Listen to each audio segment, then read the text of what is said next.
ஹல்லேலூயா, ஹல்லேலூயா. கர்த்தருடைய பரிசுத்த நாமத்துக்கு ஸ்தோத்திரம் உண்டாவதாக. ஆண்டவரும் உயிர்த்தெழுந்த இரட்சகருமாகிய இயேசு கிறிஸ்துவின் இனிய நாமத்தில் உங்கள் அனைவருக்கும் அன்பான வாழ்த்துதலை தெரிவித்துக் கொள்கிறேன். இந்த அருமையான ஞாயிற்றுக்கிழமை ஆராதனையிலே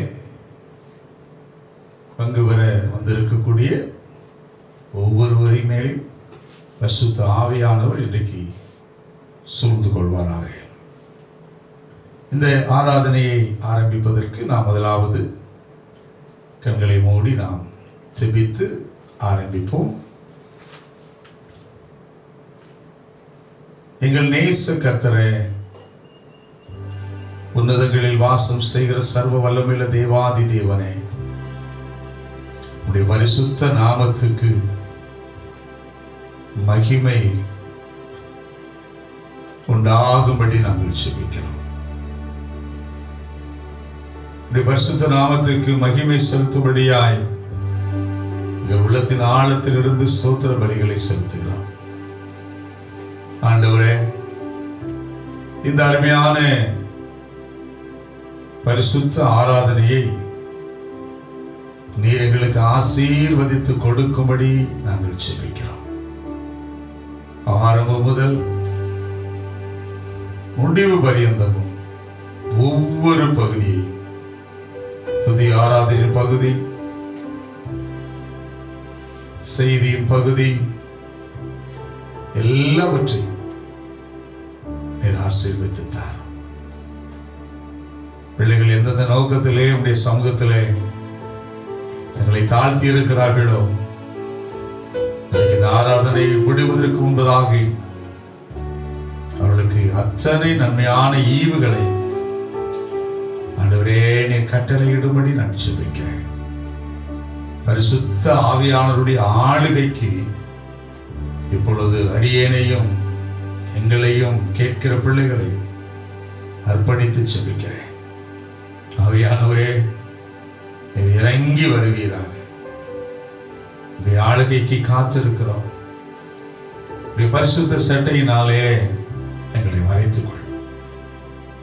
எங்கள் கர்த்தரும் இரட்சகருமாகிய இயேசு கிறிஸ்துவின் இன்ப நாமத்தில் ஜெபிக்கிறோம் ஜீவனுள்ள நல்ல பிதாவே, ஆமென். ஹல்லேலூயா. கர்த்தருடைய பரிசுத்த நாமத்துக்கு ஸ்தோத்திரம். இந்த வேளையிலும் நாம் தேவனை துதித்து ஆராதிக்க போகிறோம். நல்ல விடுதலையாய் துதிக்கு ஆராதிக்க போகிறோம். நான் சொல்வேன், இதெல்லாம் ஆண்டவர் நமக்கு ஒரு சிலாக்கியமாயும் கொடுத்திருக்கிறார். என்ன சிலாக்கியம்? இன்னைக்கு வீட்டில இருந்தே ஆராதிப்பது, வீட்டில் இருந்து கொண்டு தேவனுடைய சமூகத்தை வீட்டுக்கே வர வைப்பது, இது திரும்பவும் கிடைக்காது. இது ஒரு ஆண்டவர் அலோவ் பண்ணியிருக்கிறார்.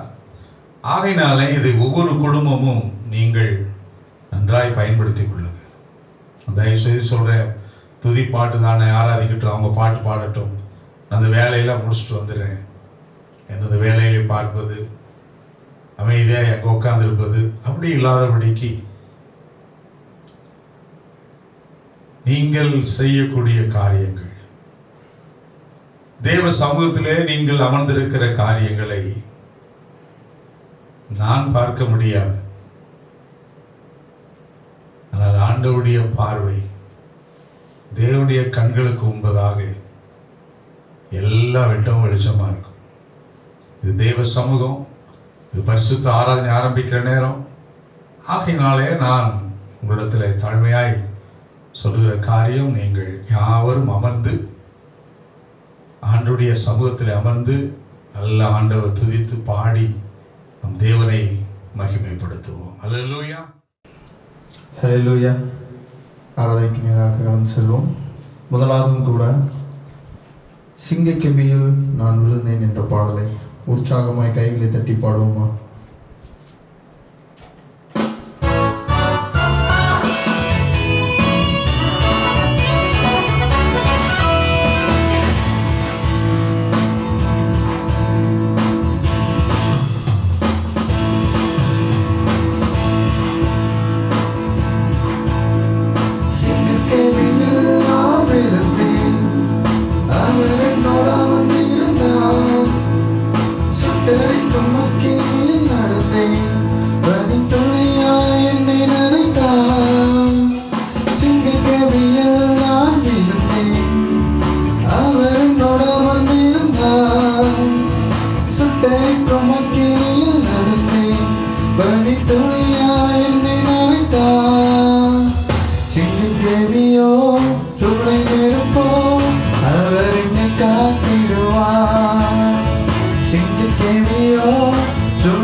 சுற்றி வந்தாலும் தூதை சேனைகள் கொண்டு நம்மை அவர் காப்பாரு. ஆவியினால் யுத்தம் செய்வேனே, சாத்தானை சமுத்திரம் விழுமே என்ற பாடலை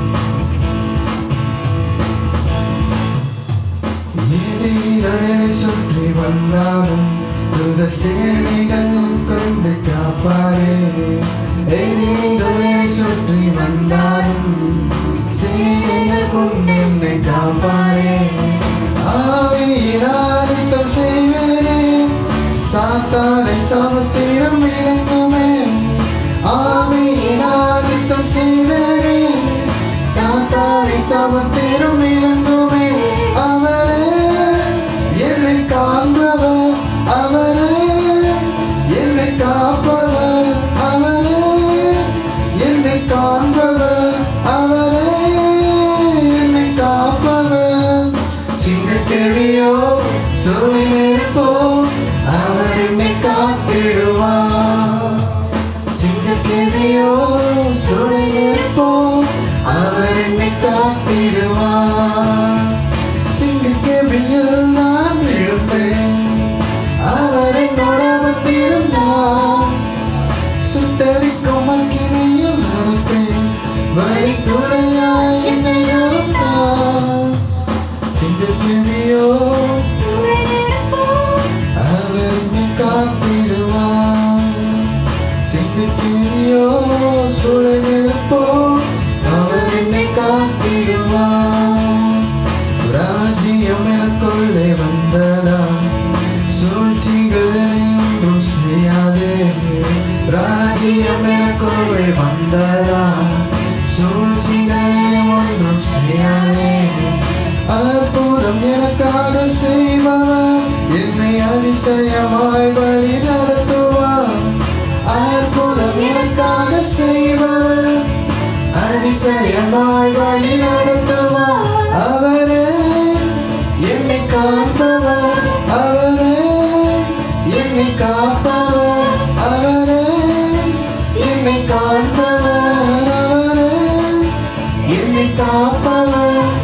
சிங்கக்கெபியோ சொல்லி நிற்போம், அவர் உன்னை காத்திடுவார்.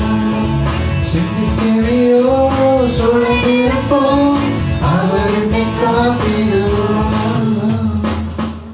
ஹல்லேலூயா. இயேசு நல்லவராகவே இருக்கிறார். ஆமென். இரண்டாவதும் கூட நமக்கு அனைவருக்கும் தெரிந்த பாடல், இயேசு நல்லவர், இயேசு பெரியவர் என்ற பாடலை கைகளை தட்டி நாம் பாடுவோமா?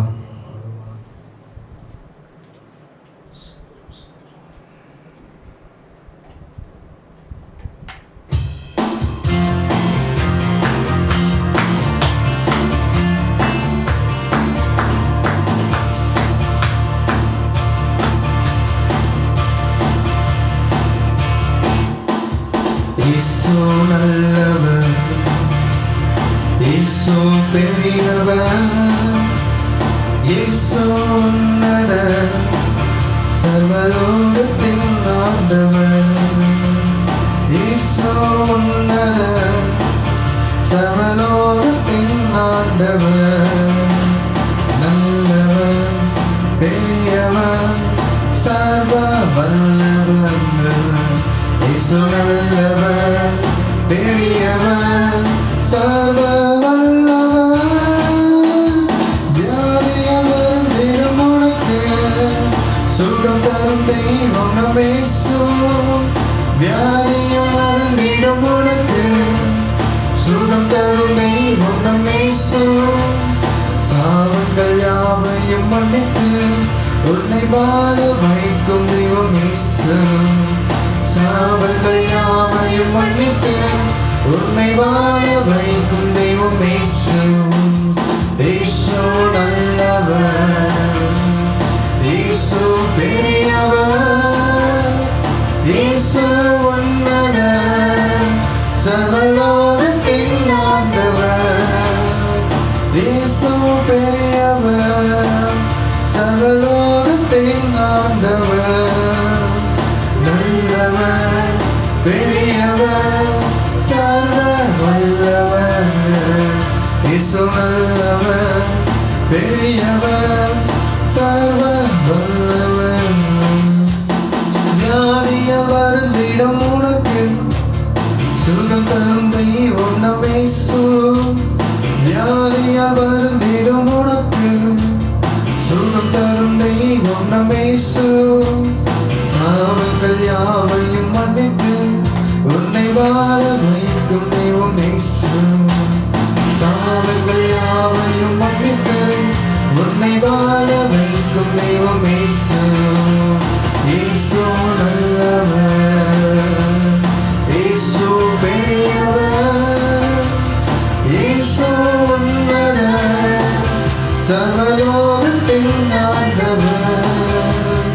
நல்லவர், பெரியவர், சர்வ வல்லவர். இயேசு நல்லவர், பெரியவர், சர்வ வல்லவர். மரண பயம் சொல்ல உன்னை விடுவிக்க வல்லவர் இயேசு. மரண பயம் சொல்ல உன்னை விடுவிக்க வல்லவர் இயேசு. இன்று போல உந்தன் வாழ்வு ஜீவ வழியை ஏற்றுவார் இயேசு.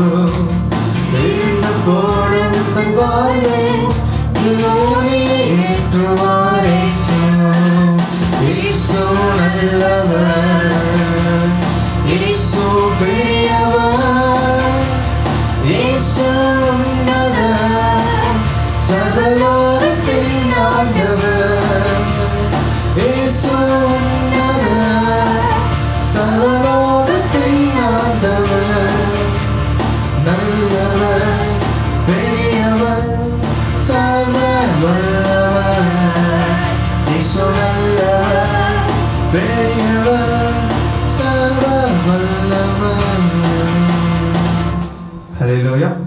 யாரும் இப்போ கண்களை மூடி ஆராதனைக்கு நேராக நாம் கடந்து செல்வோம். யாரும் கண்களை மூடி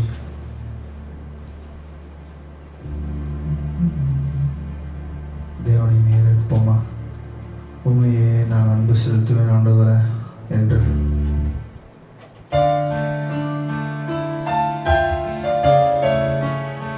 அவரையே நான் அன்பு கூறுவேன் இன்னும் அதிகமா என்று.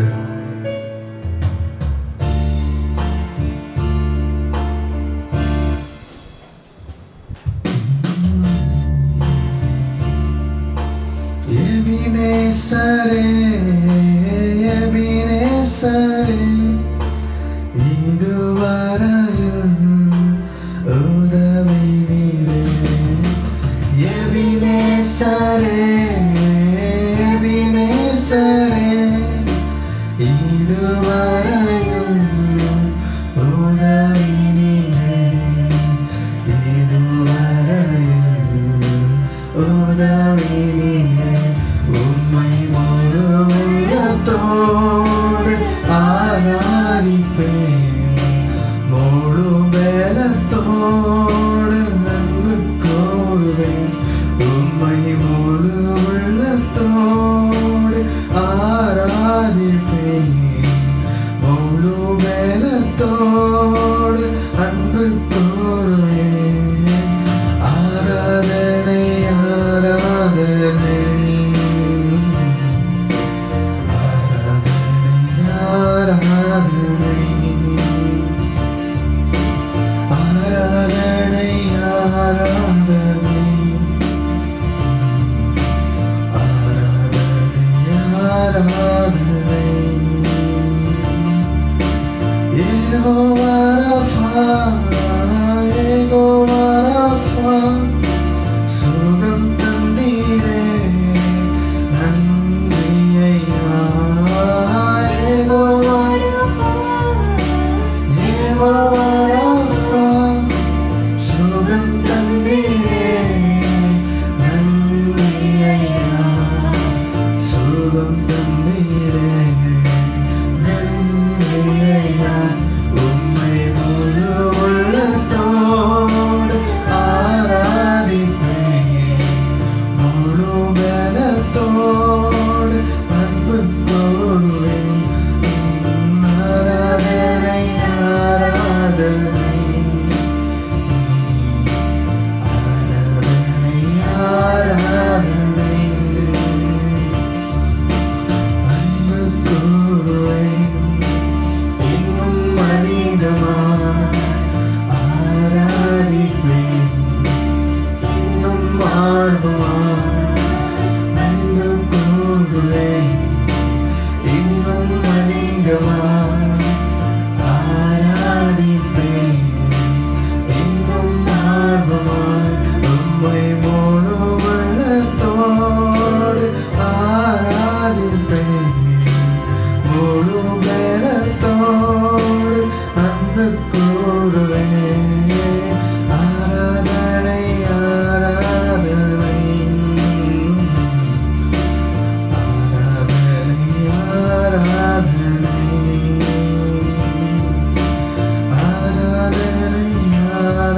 ஆராதனை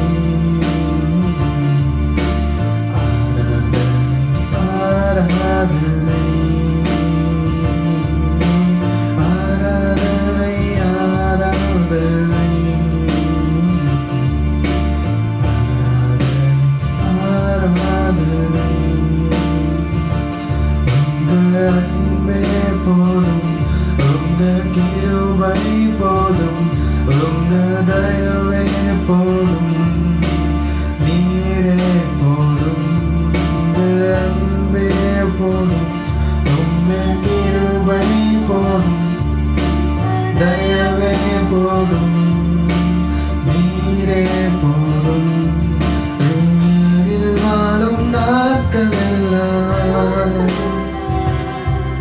உம் அன்பே போதும். நான் கடந்து வந்த பாதையெல்லாம் உம் கிருபை போதும். உங்க அன்பே போதும். உங்க கிருபை போதும். உங்க தயவே போதும். நீரே போதும். உங்க அன்பே போதும். உங்க கிருபை போதும். உங்க தயவே போதும். நீரே போதும். நீரே போதும். உம்மையே நான் நேசிப்பேன். உம்மையே நான் நேசிப்பேன், உம்மையே நான் நேசிப்பேன், உன்னதரே ஏசையா, உம்மையே நான் நேசிப்பேன், உம்மையே நான் நேசிப்பேன், உம்மையே நான் நேசிப்பேன்,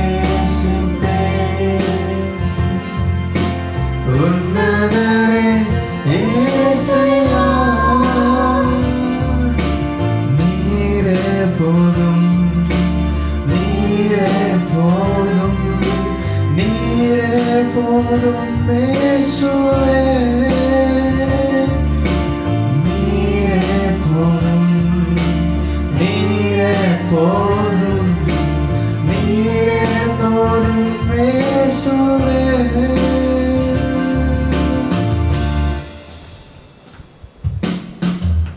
ஆமென். கர்த்தாவே, இந்த ஆராதனை வேலையும் தேவரே நீரே அவன் கத்தை நடத்தி கொடுத்தமையா நன்றி செலுத்துகிறோம் ஆண்டவரே.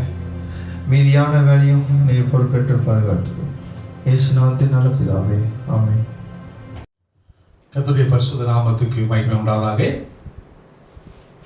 இந்த வாரத்திலே பிறந்தநாள் காண்கிற பிள்ளைகளுக்காக நான் ஜெபிக்க போகிறேன்.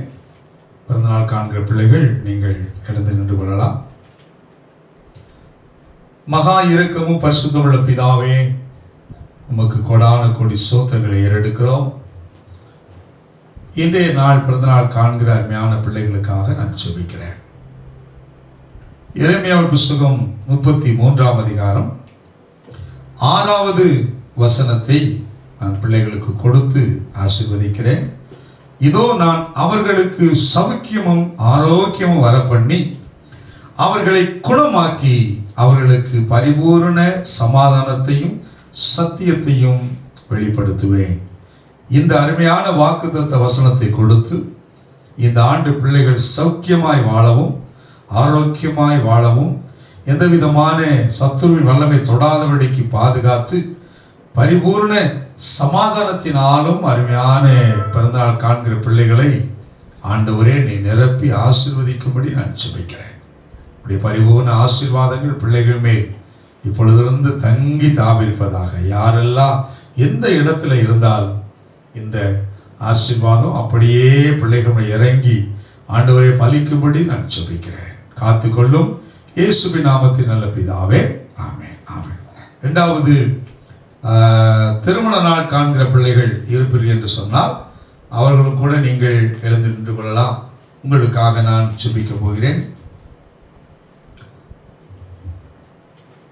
மகா இரக்கமும் பரிசுத்தமுள்ள பிதாவே, உமக்கு கோடான கோடி ஸ்தோத்திரங்களை நாங்கள் ஏறெடுக்கிறோம். திருமண நாள் காண்கிற அருமையான பிள்ளைகளுக்காக நான் ஜெபிக்கிறேன். உடைய சமூகத்திலே அந்த ஆண்டவரே என்னை ஆசீர்வதியும் என்று சொல்லி காத்திருக்கிற அருமையான பிள்ளைகளுக்கு எரேமியாவின் புஸ்தகம் 31ஆம் அதிகாரம் 13வது வசனத்தில் சொல்லப்பட்ட காரியத்தை கொடுத்து ஆசீர்வதிக்கிறேன். நான் அவர்கள் துக்கத்தை சந்தோஷமாய் மாற்றி அவர்களை தேற்றி அவர்கள் சஞ்சலம் நீங்க அவர்களை சந்தோஷப்படுத்துவேன் என்ற வாக்குத்தத்த வசனத்தை கொடுத்து ஆசீர்வதிக்கிறப்பா. இந்த ஆண்டு அவர்கள் துக்கங்கள் சந்தோஷமாய் மாறுகிற ஆண்டாகவும் எந்தெந்த காரியங்களிலே வேதனையோடு கூட இருக்கிறார்களோ அத்தனை காரியங்களில் நீ தேற்றும்படியாகவும், அது மாத்திரமல்ல அவர்களை தாக்கியிருந்த எல்லா சஞ்சலங்கள் எல்லாவற்றையும் நீங்கி அவருடைய இந்த ஆண்டு சந்தோஷத்தின் ஆண்டாக மாற்றி கொடுக்கும்படி நான் ஜெபிக்கிறேன். ஒரு சந்தோஷத்தின் ஆண்டாக இருக்கட்டும் ஆண்டவரே ராஜா. அப்படி ஆசீர்வதிக்கிறதுக்காக நன்றி செலுத்துகிறேன். இயேசுவின் நாமத்தில் பிதாவே, ஆமென், ஆமென். நல்லா புரிந்து கொள்ளுங்க. கர்த்தர் உங்களை ஆசீர்வதிப்பார். ஒரு காரியத்தை நான் உங்களுக்கு திரும்பவும் ஞாபகப்படுத்த விரும்புகிறேன். இந்த அருமையான காணொளி மூலமாக அநேகர் பார்த்து கொண்டு இருக்கிறீங்க. ரொம்ப நல்லது. பார்த்து கொண்டு இருக்கிற பொழுது நீங்கள் உங்களுக்கு முன்பாக இருக்கக்கூடிய அந்த சப்ஸ்கிரைப், அந்த சேனலை நீங்கள் சப்ஸ்கிரைப் பண்ணும்போது அது மிகுந்த ஆசீர்வாதமாக இருக்கும். இன்னும் அதிகமான செய்திகள் உங்களை தேடி வரும். ஏனென்றால் இப்பொழுது விசேஷமாய் ஒவ்வொரு நாளும் திங்கள் முதல் வெள்ளி வரைக்கும் ஒவ்வொரு நாளும் அன்றாட மன்னா என்று சொல்லி இந்த நம்முடைய காஸ் மினிஸ்ட்ரீஸ்லேருந்து வந்து கொண்டிருக்கிறது. அது சரியாக 5 நிமிடம் செய்தி, 2 நிமிடம் சவம். ஸோ 7 நிமிஷத்தில் அந்த செய்தி வரும். அது ரொம்ப கர்த்தர் ஒவ்வொரு நாளும் அடியனுக்கு கொடுக்கிறார். ஒவ்வொரு நாள் தெய்வ சமூகத்தில் இருந்து அந்த வேதத்தை தொடர்ந்து வாசித்து கொண்டே இருக்கிறேன். வாசித்து கொண்டே வரும்பொழுது ஏதோ ஒரு வசனத்தை எடுத்து கொடுப்பதல்ல, தேவன் எனக்கு கொடுக்கிற வார்த்தையை கொடுக்கிறேன். அந்த வார்த்தை நிச்சயமாய் உங்களுக்கு ஆசீர்வாதமாகவும் உங்கள் தனிப்பட்ட வாழ்க்கைக்கு குடும்பத்துக்கு ஆசீர்வாதமாக இருக்கும். ஆகையினாலே அந்த காரியங்கள் எல்லாம் தெளிவாய் யாருடைய உதவியுமே இல்லாமல் நேரடியாகவே உங்களுக்கு இந்த சப்ஸ்கிரைப் பண்ணும் பொழுது நேரடியாக உங்களுக்கு வந்து சேரும். சரியாக காலையில் 6 மணிக்கு என்ன செய்யும், இந்த வசனம் உங்களை தேடி வரணும். அப்படி தேடி வரணும் என்று சொன்னால் நீங்கள் தயவு செய்து உங்களுடைய தாழ்மையாக கேட்குறேன், சப்ஸ்கிரைப் பண்ணுங்க. அதோடு கூட திருச்சபை விசுவாச பிள்ளைகளுக்கும் நான் சொல்லிக் கொடுக்குறேன், ஏற்கனவே சொன்னது தான். நீங்கள் குறைந்தது இந்த ஒரு வசனம் 7 நிமிஷ செய்தியை நீங்கள் அநேகருக்கு அனுப்புங்க, அவங்கள சப்ஸ்கிரைப் பண்ண சொல்லுங்க. அது ரொம்ப ஆசீர்வாதம். நான் ஏற்கனவே சொன்னேன், அதை சொன்னபடி ஒவ்வொரு விசுவாச பிள்ளைகளும் தங்கள் நண்பர்களுக்கு தங்கள் உறவுகளுக்கு தாராளமாக நீங்கள் அனுப்பி, யார் இதெல்லாம் ரட்சிக்கப்பட்டாங்க அப்படியெல்லாம் இல்லை. ஏன்னா ஆண்டவர் இயேசு கிறிஸ்து எல்லாருக்கும் பொதுவானவர், யாவரையும் நேசிக்கிறவர். அந்த வசனம் அவங்களுக்கு பெரிய ஆசீர்வாதமாக இருக்கும். அநேகர் கண்ணீரோடு கூட நிறைய பேர் இந்த காலத்திட்டங்களிலே நம்முடைய சபை இல்லாத ஒரு ஆட்கள், அதாவது இன்னும் சொல்லப்போனால் ரட்சிக்கப்படாத பிள்ளைகள் கூட அநேக இடத்துல ஃபோன் பண்ணி, ஐயா நான் இப்படிப்பட்ட சுகவீனமாக இருக்கிறேன், எனக்கு நீங்கள் ஜெபம் பண்ணுங்க, நான் நிச்சயமாய் குணமடையும் என்று சொல்லும்போது அவருடைய கண்ணீரை நான் பார்க்கும்போது ஆச்சரியப்பட்டேன்.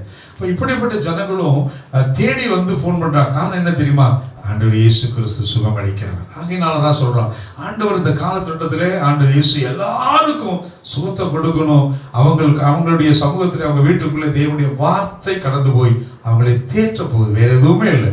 அந்த வார்த்தை போய் அவங்களை தேற்றும். ஆகையினாலே நீங்கள் தயவு செய்து உங்களுக்கு தெரிந்த நபர்களுக்கு சொல்லி சப்ஸ்கிரைப் பண்ண சொல்லுங்க. வசனத்தை அனுப்புறது இல்லை, நிறைய பேர் பார்க்குறாங்க, அநேகர் சப்ஸ்கிரைப் பண்ணாமல் இருக்கிறாங்க. ஆகையினாலே தாழ்மையாக கேட்குறேன், நீங்கள் தயவு செய்து சப்ஸ்கிரைப் பண்ண சொல்லி அவர்களை உற்சாகப்படுத்துங்க. கர்த்தர் உங்களை ஆசீர்வதிப்பாராக. தேவனுடைய பரிசுத்த நாமத்துக்கு மகிமை உண்டாவதாக. கர்த்தருடைய வார்த்தைக்கு நேராக நாம் கடந்து செல்வோம். பிலிப்பியர் நிருபம் 4ஆம் அதிகாரம் 19வது வசனம். என் தேவன் தம்முடைய ஐஸ்வரியத்தின்படி உங்கள் குறைவையெல்லாம் கிறிஸ்து இயேசுவுக்குள் மகிமையிலே நிறைவாக்குவார். உங்கள் குறைவையெல்லாம் ஆண்டவர் இயேசு கிறிஸ்து இன்றைக்கு நிறைவாக்கப் போகிறார். இன்று எத்தனை பேர் தேவனுடைய வார்த்தையை விசுவாசமாய் நீங்கள் கேட்கிறீர்களோ, உங்கள் வாழ்க்கையிலே எந்தெந்த பகுதியிலே குறை உள்ளவர்களாய் காணப்படுகிறீர்களோ, ஆண்டவர் நிச்சயமாய் இந்த செய்தி முடிவதற்கு முன்பதாகவே உங்களை நிறைவுள்ளவர்களாக ஆக்கி இந்த இடத்தை விட்டு அனுப்ப போகிறார். என்ன சொல்ல போனா, யார் இந்த செய்தியை ஆரம்பித்தது முதல் கடைசி வரைக்கும் விசுவாசமாய் நீங்கள்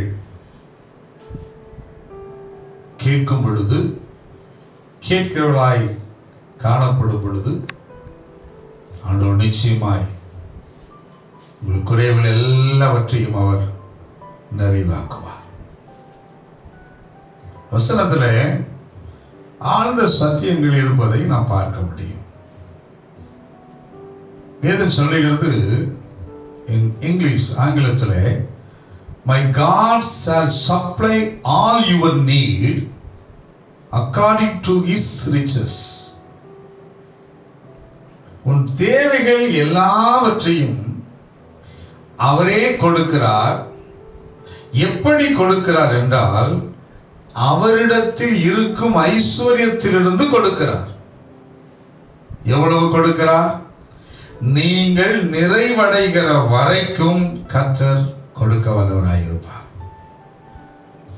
இயேசு கிறிஸ்து தம்முடைய ஐஸ்வர்யத்திலிருந்து எடுத்து கொடுக்கிறார். இன்னைக்கு நம்முடைய குடும்பத்திலே 2 பிள்ளைகள் இருப்பார் என்றால், இளைய பிள்ளைக்கு கொஞ்சம் குறைவு வந்த உடனே நாம் என்ன சொல்லுவோம்? மூத்த பிள்ளையை பார்த்து உன்னிடத்தில் இருக்கிறத கொடுத்து அதை சரிப்படுத்து என்று நாம் சொல்லுவோம். ஒருத்தருக்கு ஒருத்தர் அட்ஜஸ்ட் பண்ணி நீங்க அதை கொடுத்து சரிப்படுத்துங்க என்று. ஆனா ஆண்டவர் இயேசு கிறிஸ்து எப்படிப்பட்டவர் என்றால், அண்ணனிடத்தில் இருக்கக்கூடிய காரியத்தை எடுத்து தம்பிக்கு கொடுத்து நிறைவுபடுத்துகிறவர் அல்ல. இல்ல தம்பி கிட்ட இருக்கிறதை எடுத்து அண்ணன் கிட்ட கொடுக்கிறது, அண்ணன் கிட்ட இருக்கிறது தங்கச்சிட்ட கொடுக்கிறது என்று சொல்லி ஒருத்தருக்கு ஒருத்தர் என்ன செய்யறதில்ல, மாற்றி கொடுத்து குறைவுகளை நிறைவாக்குவர் அல்ல.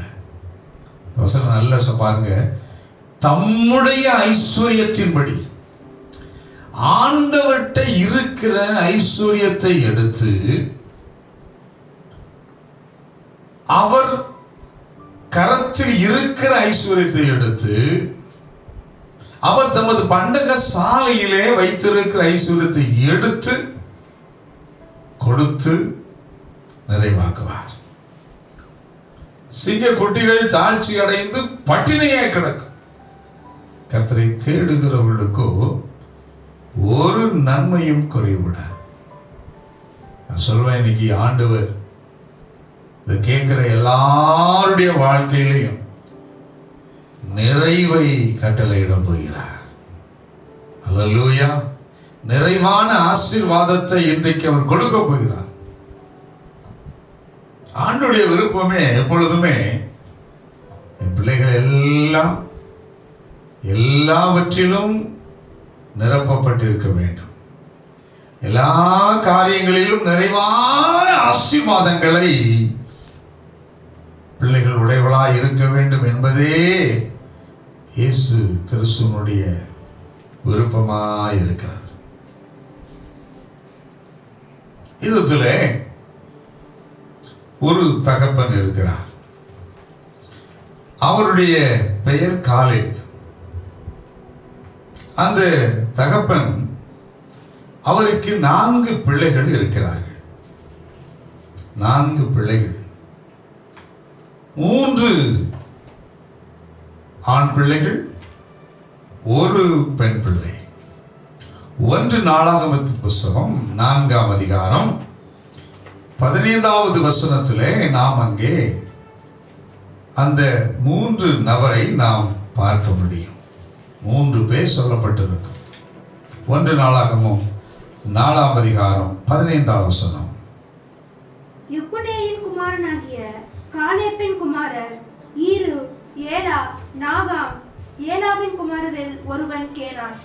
பாருங்க, 3 பேர் அங்கே சொல்லப்பட்டிருக்கிறது. காலேப்பினுடைய முதல் பையன் ஈரு, 2வது மகன் ஏலா, 3வது மகன் நாகாம். இதோடு கூட இவனுக்கு ஒரு பெண் பிள்ளை இருக்கிறாள். அவளுடைய பெயர் அக்ஸா. அவளுக்கு நல்லபடியா திருமணம் பண்ணி அவள் என்னென்ன காரியங்கள் விரும்புகிறாளோ அத்தனையும் அந்த காலேப் செய்து அனுப்புவான். இஸ்ரவேலுடைய காலத்திட்டங்களிலே அந்த ஜனங்கள் மத்தியிலே இருந்த ஒரு காரியம், பெண்களுக்கு திருமணம் பண்ணி அனுப்புவது என்பது அந்த தகப்பன் என்ன செய்வான் என்றால் நிறைவான ஆசீர்வாதத்தை கொடுத்து அனுப்புவான். இது ஒரு பக்கமே பார்த்துக்கிட்டு இருக்க கூடாது. எப்பொழுதும் ஒரு பக்கம் அடிக்கடி என்ன பார்க்கிறோம், இந்த சைடு பார்க்கும் பொழுது ஈசாக்கு திருமணத்தை பேசுவாங்க. ஈசாக்கு வந்தாரு, நகையை கொடுத்தாரு, அவர் தான் கல்யாணம் பண்ணி போனான்னு ஒரு பக்கம் இருக்கு. ஆனா இன்றைக்கு ஒரு புதிய வெளிப்பாட்டையும் கர்த்தர் கொடுக்கிறார். இந்த பகுதியிலேயும் இருக்கிறத நான் கடந்த வாரத்தில் தியானிக்கும் போது ஆச்சரியப்பட்டேன். என்னவென்றால், இஸ்ரவேல் ஜனங்கள் தங்கள் பெண் பிள்ளைகளுக்கு திருமணம் பண்ணும் பொழுது அந்த பிள்ளைகளுக்கு என்னென்ன தேவையோ அத்தனையும் கொடுத்து அவர்கள் சொல்லுகிற வார்த்தை நிறைவாய் அனுப்புவான். இதற்கு அடையாளமாக ரூத்தின் புஸ்தகம் 1ஆம் அதிகாரம் 21வது வசனத்திலே அந்த அருமையான நகோமி என்ற சகோதரி அவள் சொல்லுகிற ஒரு வார்த்தை, என் பெற்றோர் என்னை நிறைவாகவே அனுப்பினார். சொல்ல அருமையான ஒரு வார்த்தை, நான் நிறைவுள்ளவளாய் போனேன். ஆமென். அப்போ எந்த ஒரு பெற்றோரும் எந்த ஒரு தகப்பனும் தான் பெண் பிள்ளைகளை அனுப்பும் போது ஏதோ நீ உன்னை இருக்கிறத அப்படியே அனுப்பல. அல்ல கவனிங்க, எல்லாரும் தான் பெண் பிள்ளைகளை அப்படியே போய் என்று சொல்லி அனுப்பல. அந்த பெண் பிள்ளைக்கு தேவையான நிறைவான ஆசீர்வாதங்களை ஒரு நல்ல தாய் தகப்பன் கொடுத்து அனுப்ப வேண்டும். இது தேவனுடைய நியமம். ஆமென். இந்த வார்த்தையை வாசிக்கும் போது மிகுந்த ஆச்சரியம். நான் நிறைவுள்ளவளாய் போனேன். அப்ப அந்த தகப்பன் நிறைவுள்ளவளாய் தான் அனுப்பினான். அதே போலதான் இந்த அருமையான காலேபும் தன் மகள் அக்சாலுக்கு தேவையான நிறைவானதை தான் கொடுத்து தான் அனுப்புறான். அவன் ஒரு புறம் பார்க்கிறான், என் தகப்பன் எனக்கு நல்லபடியாய் திருமணம் பண்ணி வைத்தார், நிறைவை கொடுத்தார், நான் விரும்பின எல்லாவற்றையும் என் தகப்பன் கொடுத்திருக்கிறார், எதிர்பார்த்த அத்தனை காரியம், ஒரு குடும்பம் நடத்துவதற்கு தேவையான சகல வித நன்மையான காரியங்களை என் தகப்பன் கொடுத்திருக்கிறார். ஆனால் இவரிடத்துல ஒரே ஒரு குறைவு வந்துருச்சு. ஒரே ஒரு குறை. அந்த குறைவை அவள் என்ன செய்கிறாளா, நிவர்த்தி பண்ணும்படியாய், கவனிங்க, நிவர்த்தி பண்ணும்படியாய் அந்த அக்சால் நேர போய் அவங்க அண்ணன் கிட்ட பேசல, அவங்க அக்கா கிட்ட பேசல, தம்பி கிட்ட பேசல. 3 பேர் கூட பிறந்தவங்க இருக்கிறாங்க, அங்க போகல.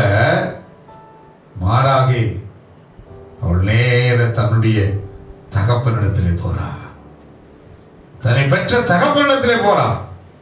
ஏனென்றால் அவளுக்கு நன்றாக தெரியும், இத்தனை காரியங்களை என் தகப்பன் எனக்கு நிறைவாய் செய்து வைத்திருக்கிறார். ஆனால் இந்த ஒரு காரியங்களிலே நான் குறைவுள்ளவளாய் இருக்கிறேன். ஆகையினாலே என் குறைவை நிவர்த்தி பண்ணுவதற்கு வேற எந்த ஒரு நபரிடத்தை நான் போக போறதில்லை. என் குறைவை நிவர்த்தி பண்ணுவதற்கு வேற என் கூட பிறந்தவங்க நான் போகல. எங்க போறேன்? என்னை பெற்ற தகப்பனிடத்திலே போகிறேன். என்னை பெற்ற தகப்பனிடத்திலே போகிறேன் என்று சொல்லி நேர தகப்பனிடத்திலே வருவேன். வந்து அவருடைய குறைவை சொல்லுகிறாள். பாருங்க, நியாயாதிபதிகளின் புஸ்தகம் 1ஆம் அதிகாரம் 15வது வசனத்திலே அவள் சொல்லுகிற அந்த காரியம், அப்பொழுது அவள், எனக்கு ஒரு ஆசீர்வாதம் தர வேண்டும், வறட்சியான நிலத்தை எனக்கு தந்தீர், நீர்ப்பாய்ச்சலான நிலங்களையும் எனக்கு தர வேண்டும் என்றார். நேர வந்துட்டு சொல்றாப்பா, நீங்க எனக்கு எல்லாம் நல்லபடியா கொடுத்துட்டீங்க, எனக்கு ஒரே ஒரு குறைச்சல் என்னன்னு கேட்டீங்கன்னா, நான் வச்சிருக்கிற நிலம், அந்த தோட்டம் அது சரியில்லாத நிலமா இருக்கு, அது ஒரு வறண்ட நிலமா இருக்குது, அது ஒரு வறண்ட பகுதியா இருக்குது. எந்த பகுதியிலாவது ஒரு பாத்தியை வெட்டி அந்த இடத்துக்கு தண்ணீர் கொண்டு வரலாம் என்று நினைத்தால், எந்த பக்கத்துல இருந்தும் தண்ணீர் வர முடியாத ஒரு நிலையில நான் என்கிட்ட இருக்கிற நிலம் இருக்குது, அது ஒரு வறண்டு போய் இருக்கிறது. ஆகையினாலே எனக்கு நீங்க ஒரு நல்ல நீர்ப்பாய்ச்சலான ஒரு இடத்தை நீர் எனக்கு தர வேண்டும். நீர் பாய்ச்சல் அப்படின்னா, நீர் பாய்ச்சல்னா எப்படின்னு கேட்டீங்கன்னா, இந்த நிலங்கள்ல அந்த நிலங்களை தண்ணி பாய்வதற்கு லேசாக ஓப்பன் பண்ணி விட்டா எங்கேருந்து தண்ணி வந்தாலும் ஆட்டோமேட்டிக்காக அந்த தண்ணி என்ன செய்யணும், நேராக உள்ளே வந்துடும். அதை இன்னொருவன் கொண்டு வந்து தள்ளி கொண்டு வந்தே ஊற்ற வேண்டுங்கிற அவசியம் இல்லை. அதனால தான் ஆண்டவர் சொல்லும்போது, நீ நீர் பாய்ச்சலான தோட்டத்தை போலவும் வற்றாத நீரூற்றை போலவும் இருப்பான் என்று ஆண்டவர் சொல்லுவார். நீர் பாய்ச்சல் என்றால் அந்த நீர் வராம தடுக்கிறதுக்கு எந்த தடை இல்லாம வரணும். அப்ப அந்த நிலம், அப்படிப்பட்ட எனக்கு நிலம் கொடுங்க என்று தகப்பட்டதை கேட்ட உடனே கவனிங்க, அந்த தகப்பன் உடனே போய் மகன்கிட்ட கேட்கல. ஏனென்றால் திருமணமாகி போன பின்பு தனக்கு இருக்கக்கூடிய பிள்ளைகளுக்கு அந்த தகப்பன் தன்னுடைய ஆண் பிள்ளைகளுக்கு முதலாவது பங்கை பிரிப்பார்களாம். உபாகம் 21:17 சொல்லப்பட்டிருக்கும், மூத்த மகனுக்கு 2 பங்கு, அடுத்து ஒருவனுக்கு 1 பங்கு. அப்படி என்றால் இந்த ஈரு என்கிறவனுக்கு 2 பாகம் பிரிச்சாச்சு. அடுத்து ஏலாங்கிறதுக்கு 1 பாகம், அடுத்து நாகம் என்பதற்கு 1 பாகம். அடுத்தபடியா எந்த ஒரு தகப்பனும் தனக்கென்று ஒரு பாகத்தை பிரித்து வைத்துக் கொள்ளுவான். கவனிங்க, தனக்கென்று ஒரு பாகம். யோசுவாவுக்கு நிறைய இடம் இருந்துச்சு. யோசுவாவின் புத்தகம் 14ஆம் அதிகாரம் 12 முதல் 14 வசனங்களை நீங்கள் வாசித்து பார்ப்பீர்கள் என்று சொன்னால், அங்கே ஒரு பெரிய மலை தேசமே அவன் வசம் இருந்தது. நிறைய பட்டணங்கள் நிறைந்த ஒரு இடம் அவன்கிட்ட இருந்தது. எபிரோன் என்ற இடமே, அந்த எபிரோன் என்று சொல்லுவோம் பார்த்தீங்கன்னா, அடிக்கடி நம் வேதத்திலே பார்ப்போம் எபிரோன் என்ற பகுதி. அந்த பகுதி முழுவதும் அப்பொழுது காலேப் என்ன செஞ்சான், கவனிங்க, இந்த பகுதி பிரிக்க வச்ச அந்த பங்குல போய் யாருடைய பங்கை இவன் கேட்கல.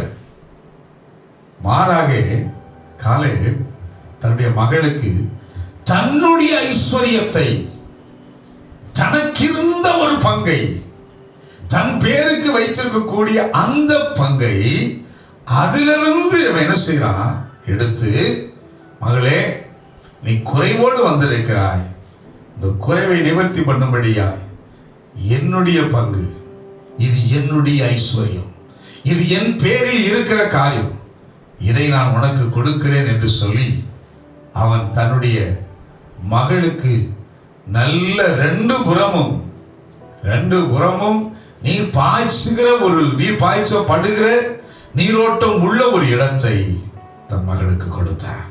கைகளை உயர்த்தி அல்லேலூயா சொல்லுமா. ஒரு தகப்பன் தன்னிடத்தில் இருக்கக்கூடிய ஐஸ்வர்யத்தை எடுத்து தன் பிள்ளைகளுடைய குறைவை தீர்க்கிறார். இலக்கருமையான தேவ சொன்னமே, நல்லா ஒன்றை புரிஞ்சு கொள்ளுங்க. ஆண்டவர் இயேசுவை ஏற்றுக்கொண்டு இருக்கக்கூடிய ஒவ்வொரு பிள்ளைகளுக்கும் ஆண்டவர் இயேசு கிறிஸ்து தகப்பனாய் இருக்கிறார். நம்முடைய தகப்பன் இயேசு கிறிஸ்து. இயேசு கிறிஸ்துவிடத்துல வந்து, அப்பா இயேசுப்பா என்னுடைய குறைவு இவ்வளவு இருக்கிறது என்று நாம் கேட்கும் பொழுது, கிறிஸ்து வேற யாரிடத்து எடுத்தெடுத்து கொடுக்க மாட்டார். அவர் எப்பொழுதுமே தன்னுடைய ஐஸ்வர்யத்திலிருந்து எடுத்து கொடுக்கிறவர். அவருடைய காரியம் அவருடையது. யாத்திராமத்தின் புஸ்தகம் 19ஆம் அதிகாரம் 5வது வசனம். யாத்ரா 19:5. இப்பொழுது நீங்கள் என் வாக்கை உள்ளபடி கேட்டு என் உடன்படிக்கையை கைக்கொள்வீர்களானால் சகல ஜனங்களிலும் நீங்களே எனக்கு சொந்த சம்பதியாய் இருக்கிறீர்கள். பூமி எல்லாம் என்னுடையது. கவனிங்க, பூமி எல்லாம் என்னுடையது. ஆண்டவர் சொல்றார், பூமி எல்லாம் என்னது. சங்கீதம் 24:1 சொல்கிறது, பூமியும் அது நிறைவும் என்னுடையது. சங்கீதம் 50:12 சொல்லுகிறது, பூமி என்னுடையது. சங்கீதம் 2:8 பூமிக்கு ஆண்டவர் எல்லையை வைத்திருக்கிறார். பூமி யாருது? ஆண்டவர் இயேசுது. அப்ப அவருக்குடையது. அதனாலதான் அந்த பூமியை அந்த இடத்துல வச்சிருக்கிறாரு. ஆண்டவர் பூமி எடுத்து அந்த இடத்துல தொங்க விட்டு இருக்கிறாரு. அந்த பூச்சக்கரத்தை சுற்றி விட்டு இருக்கிறாரு. அந்த பூமி ஆண்டவர் என்ன சொல்றதோ அதைத்தான் கேட்கும். அந்த பூமிக்குரிய அதிகாரம் ஆண்டவர்கிட்ட இருக்கிறது. பூமி யாருதுங்க? இயேசு கிறிஸ்துவனுடையது, அவருடைய பூமி. இப்ப ஆண்டவர்கிட்ட வந்து, ஆண்டவரே எனக்கு ஒரு பிளாட் வேணும். இப்ப நான் கேட்கிறேன், ஆண்டவரே எங்களுக்கு வொர்ஷிப் டவர் வேணும், அதுக்கு ஒரு நல்ல பூமியை தாங்கன்னு சொல்லி மனுஷர்கிட்ட கேட்க வேணாம். பூமி யாருது? ஏசப்பா. இப்ப ஏசப்பாட்ட போய் நின்று, ஏசப்பா ஆண்டவரே எனக்கு ஒரு குறைவு இருக்குது, எனக்கு ஒரு குறைவு. என்ன குறைவு? எனக்கு ஒரு வீடு வேணும், வீடு கட்ட பூமி வேணும், எனக்கு வொர்ஷிப் டவர் கட்ட இடம் வேணும். நீங்க எந்தெந்த காரியங்களில் பூமியை கேட்கணும்? அப்ப பூமியை யார்கிட்ட கேட்கணும்? அப்பாட்ட. பூமி யாருது? என்னுடையது. காலேப் எவ்விதமாய் தன்னுடைய ஐஸ்வர்யம் கொடுக்கிறது போல வசனம் என்ன சொல்லுகிறது? ஆண்டவர் இயேசு கிறிஸ்து தம்முடைய ஐஸ்வரியத்திலிருந்து அவருடையது பூமி. அப்ப தைரியமா என்ன செய்யலாம்? நாம அவருடைய பிள்ளைகளாக இருக்கிற நாம, அவருடைய பிள்ளைகளாக இருக்கிற நாம, அவருடைய இயேசு கிறிஸ்துவின் நாமத்தின் மேல் விசுவாசம் உள்ளவர்களாய் அவரை ஏற்றுக்கொண்ட எத்தனை பேர்களோ அத்தனை பேரும் அவருடைய பிள்ளைகளாகும்படிக்கு அதிகாரம் கொடுத்தார். அந்த அதிகாரம் எனக்கு இருக்குங்க. அப்பா பிதாவை என்று அழைக்கக்கூடிய புத்திய சூயார் ஆவியை நான் வச்சிருக்கிறேன். என் அப்பா ஏசப்பாட்டை தான் கேட்பேன். முழங்கால் படிக்கிறேன். அப்பா, ஆண்டவர் சொன்னார், பூமி என்னது? எசேக்கியேல் 29ஆம் அதிகாரம் 9வது வசனத்திலே இரண்டாவது என்ன சொல்றார் பாருங்க. எசேக்கியேல் புத்தகம் 29ஆம் அதிகாரம் 9வது வசனத்திலே அவர் சொல்லுகிற வார்த்தை, நதி எல்லாம் என்னுடையது. சங்கீதம் 95ஆம் அதிகாரம் 5வது வசனத்திலே சமுத்திரம் எல்லாம் என்னுடையது. இப்படியே சொல்லுவார். வாசித்து பார்த்தீங்கன்னா தெரியும், சமுத்திரம் என்னுடையது. நீதிமொழிகள் 8ஆம் அதிகாரம் 14 வசனத்திலே ஆலோசனை, மெய்ஞானம், புத்தி, வல்லமை எல்லாம் என்னுடையது. இன்னொரு காரியம் சொல்லுவார். ஆகாயின் புஸ்தகம், இதை எடுத்து வாசிங்க. ஆகாய் நிருபம், ஆகாய் எழுதின புஸ்தகம், சின்ன புஸ்தகம், 2ஆம் அதிகாரம் 8வது வசனம். வெள்ளியும் என்னுடையது. சொல்லுங்க, வெள்ளியும் என்னது? பொன்னும் என்னுடையது. என்னுடையது. வெள்ளியும் யாருதுங்க? ஏசப்பா. பொண்ணு யாருது? ஏசப்பா. இப்போ உனக்கு வெள்ளி வேணும், பொண்ணு வேணும்னா யார்கிட்ட கேட்கணும்? சொல்லுங்க, யார்கிட்ட கேட்கணும்? நேரா அப்பா கிட்ட போய், அப்பா எனக்கு பொண்ணு வேணும், எனக்கு ஒரு செயின் வேணும், எனக்கு ஒரு கம்மல் வேணும், எனக்கு ஒரு பிரேஸ்லெட் வேணும், கேளுங்க. அவர் தான் சொல்லிட்டார்ல, வெள்ளியும் என்னுடையது, பொண்ணும் என்னுடையது. அவன் நதி என்னுடையது என்றால் மீன் பிடிக்கிறவங்க தைரியம் போய், ஆண்டவரே நதி உம்முடையது, எனக்கு நிறைய மீன் வேணும். அதே போல ஆண்டவர் என்ன செஞ்சார்? கலிலேயா கடல்ல, கடல் அவரது, சமுத்திரம் அவரதுனால தான் அங்கே ஒரு அந்த சமுத்திரத்தில் இருக்கிற கடல்ல இருக்கிற மீனுக்கு கட்டளையிட்ட உடனே மீன்கள் எல்லாம் வலையில வந்து விழுந்ததே. காரணம் என்ன தெரியுமா? நதி அவருது, சமுத்திரம் அவருது. அந்த சமுத்திரம் எல்லாமே ஆண்டவருது. ஆண்டவருடைய கட்டளைக்கு கீழ்ப்படிது. எல்லாம் என்னுடையதா இருக்கிறது. அப்ப வெள்ளி அப்பாது, பொண்ணு அவருது, ஐஸ்வர்யம் அவருது. நல்லா புரிந்து கொள்ளுங்க. இவைகள் இப்ப சொல்லக்கூடிய இவைகள் யாவும், இப்ப சொல்லக்கூடியது என்னது? பூமி, நதி, சமுத்திரம், ஆலோசனை, மெய்ஞானம், புத்தி, ஐஸ்வர்யம், வெள்ளி, பொண்ணு எல்லாமே இவைகள் யாவும் இம்மைக்குரிய தேவனுடைய ஐஸ்வர்யம். இது வரை இம்மைக்குரிய ஐஸ்வர்யம், மறுமைக்குரிய அல்ல. அது வேற ஐஸ்வர்யம். இந்த ஐஸ்வர்யம் என்னது? இம்மைக்குரிய. இப்ப இம்மைக்குரிய காரியங்கள்ல நான் எனக்கு வேணும்னு சொன்னா ஆண்டவர் சொல்றாரு மத்தேயு 7:7, கேளுங்கள் அப்பொழுது உங்களுக்கு கொடுக்கப்படும். ஆமென். இம்மைக்குரிய காரியங்களையும் கர்த்தர் தான் கொடுக்கணும், மறுமைக்குரிய காரியங்களையும் கர்த்தர் தான் கொடுப்பார். அப்ப சொல்றாரு, நீ ஏன் தேவையில்லாத ஆள்கிட்ட போய் கேட்டுட்டு இருக்க? என்கிட்ட வந்து கேளு, என்னிடத்தை கேளு. ஏன்னா இவன் இந்த ஐஸ்வர்யம் எல்லாமே யாருடையது? இயேசு கிறிஸ்துவுடையது. அவர் சொல்றாரு, நான் மற்றவனது எடுத்து கொடுக்க மாட்டேன், என்னுடையது. எல்லாமே வெள்ளி என்னதுதான், பொண்ணு என்னதுதான், எத்தனை சுரங்கங்கள் எல்லாமே இயேசுப்பாது தான். யாரெல்லாம் ஆண்டவர்கிட்ட வந்து ஆண்டவர் சொன்னாரு, கேளுங்கள் அப்பொழுது உங்களுக்கு கொடுக்கப்படும். யாக்கோபு 1:5 சொல்லப்பட்டிருக்கும், ஒருவன் ஞானத்தில் குறைவாய் இருந்தால் யாவருக்கு சம்பூர்ணமாய் கொடுக்கிறவரும் ஒருவரை கடிந்து கொள்ளாதவனாய தேவனிடத்தில் கேட்க கடவன், அப்பொழுது அவனுக்கு கொடுக்கப்படும். வேலை ஆற்றுல நம்ம கேட்கணும், இயேசுப்பட்ட கேட்கணும். ஆண்டவர் தான் கேளுங்க.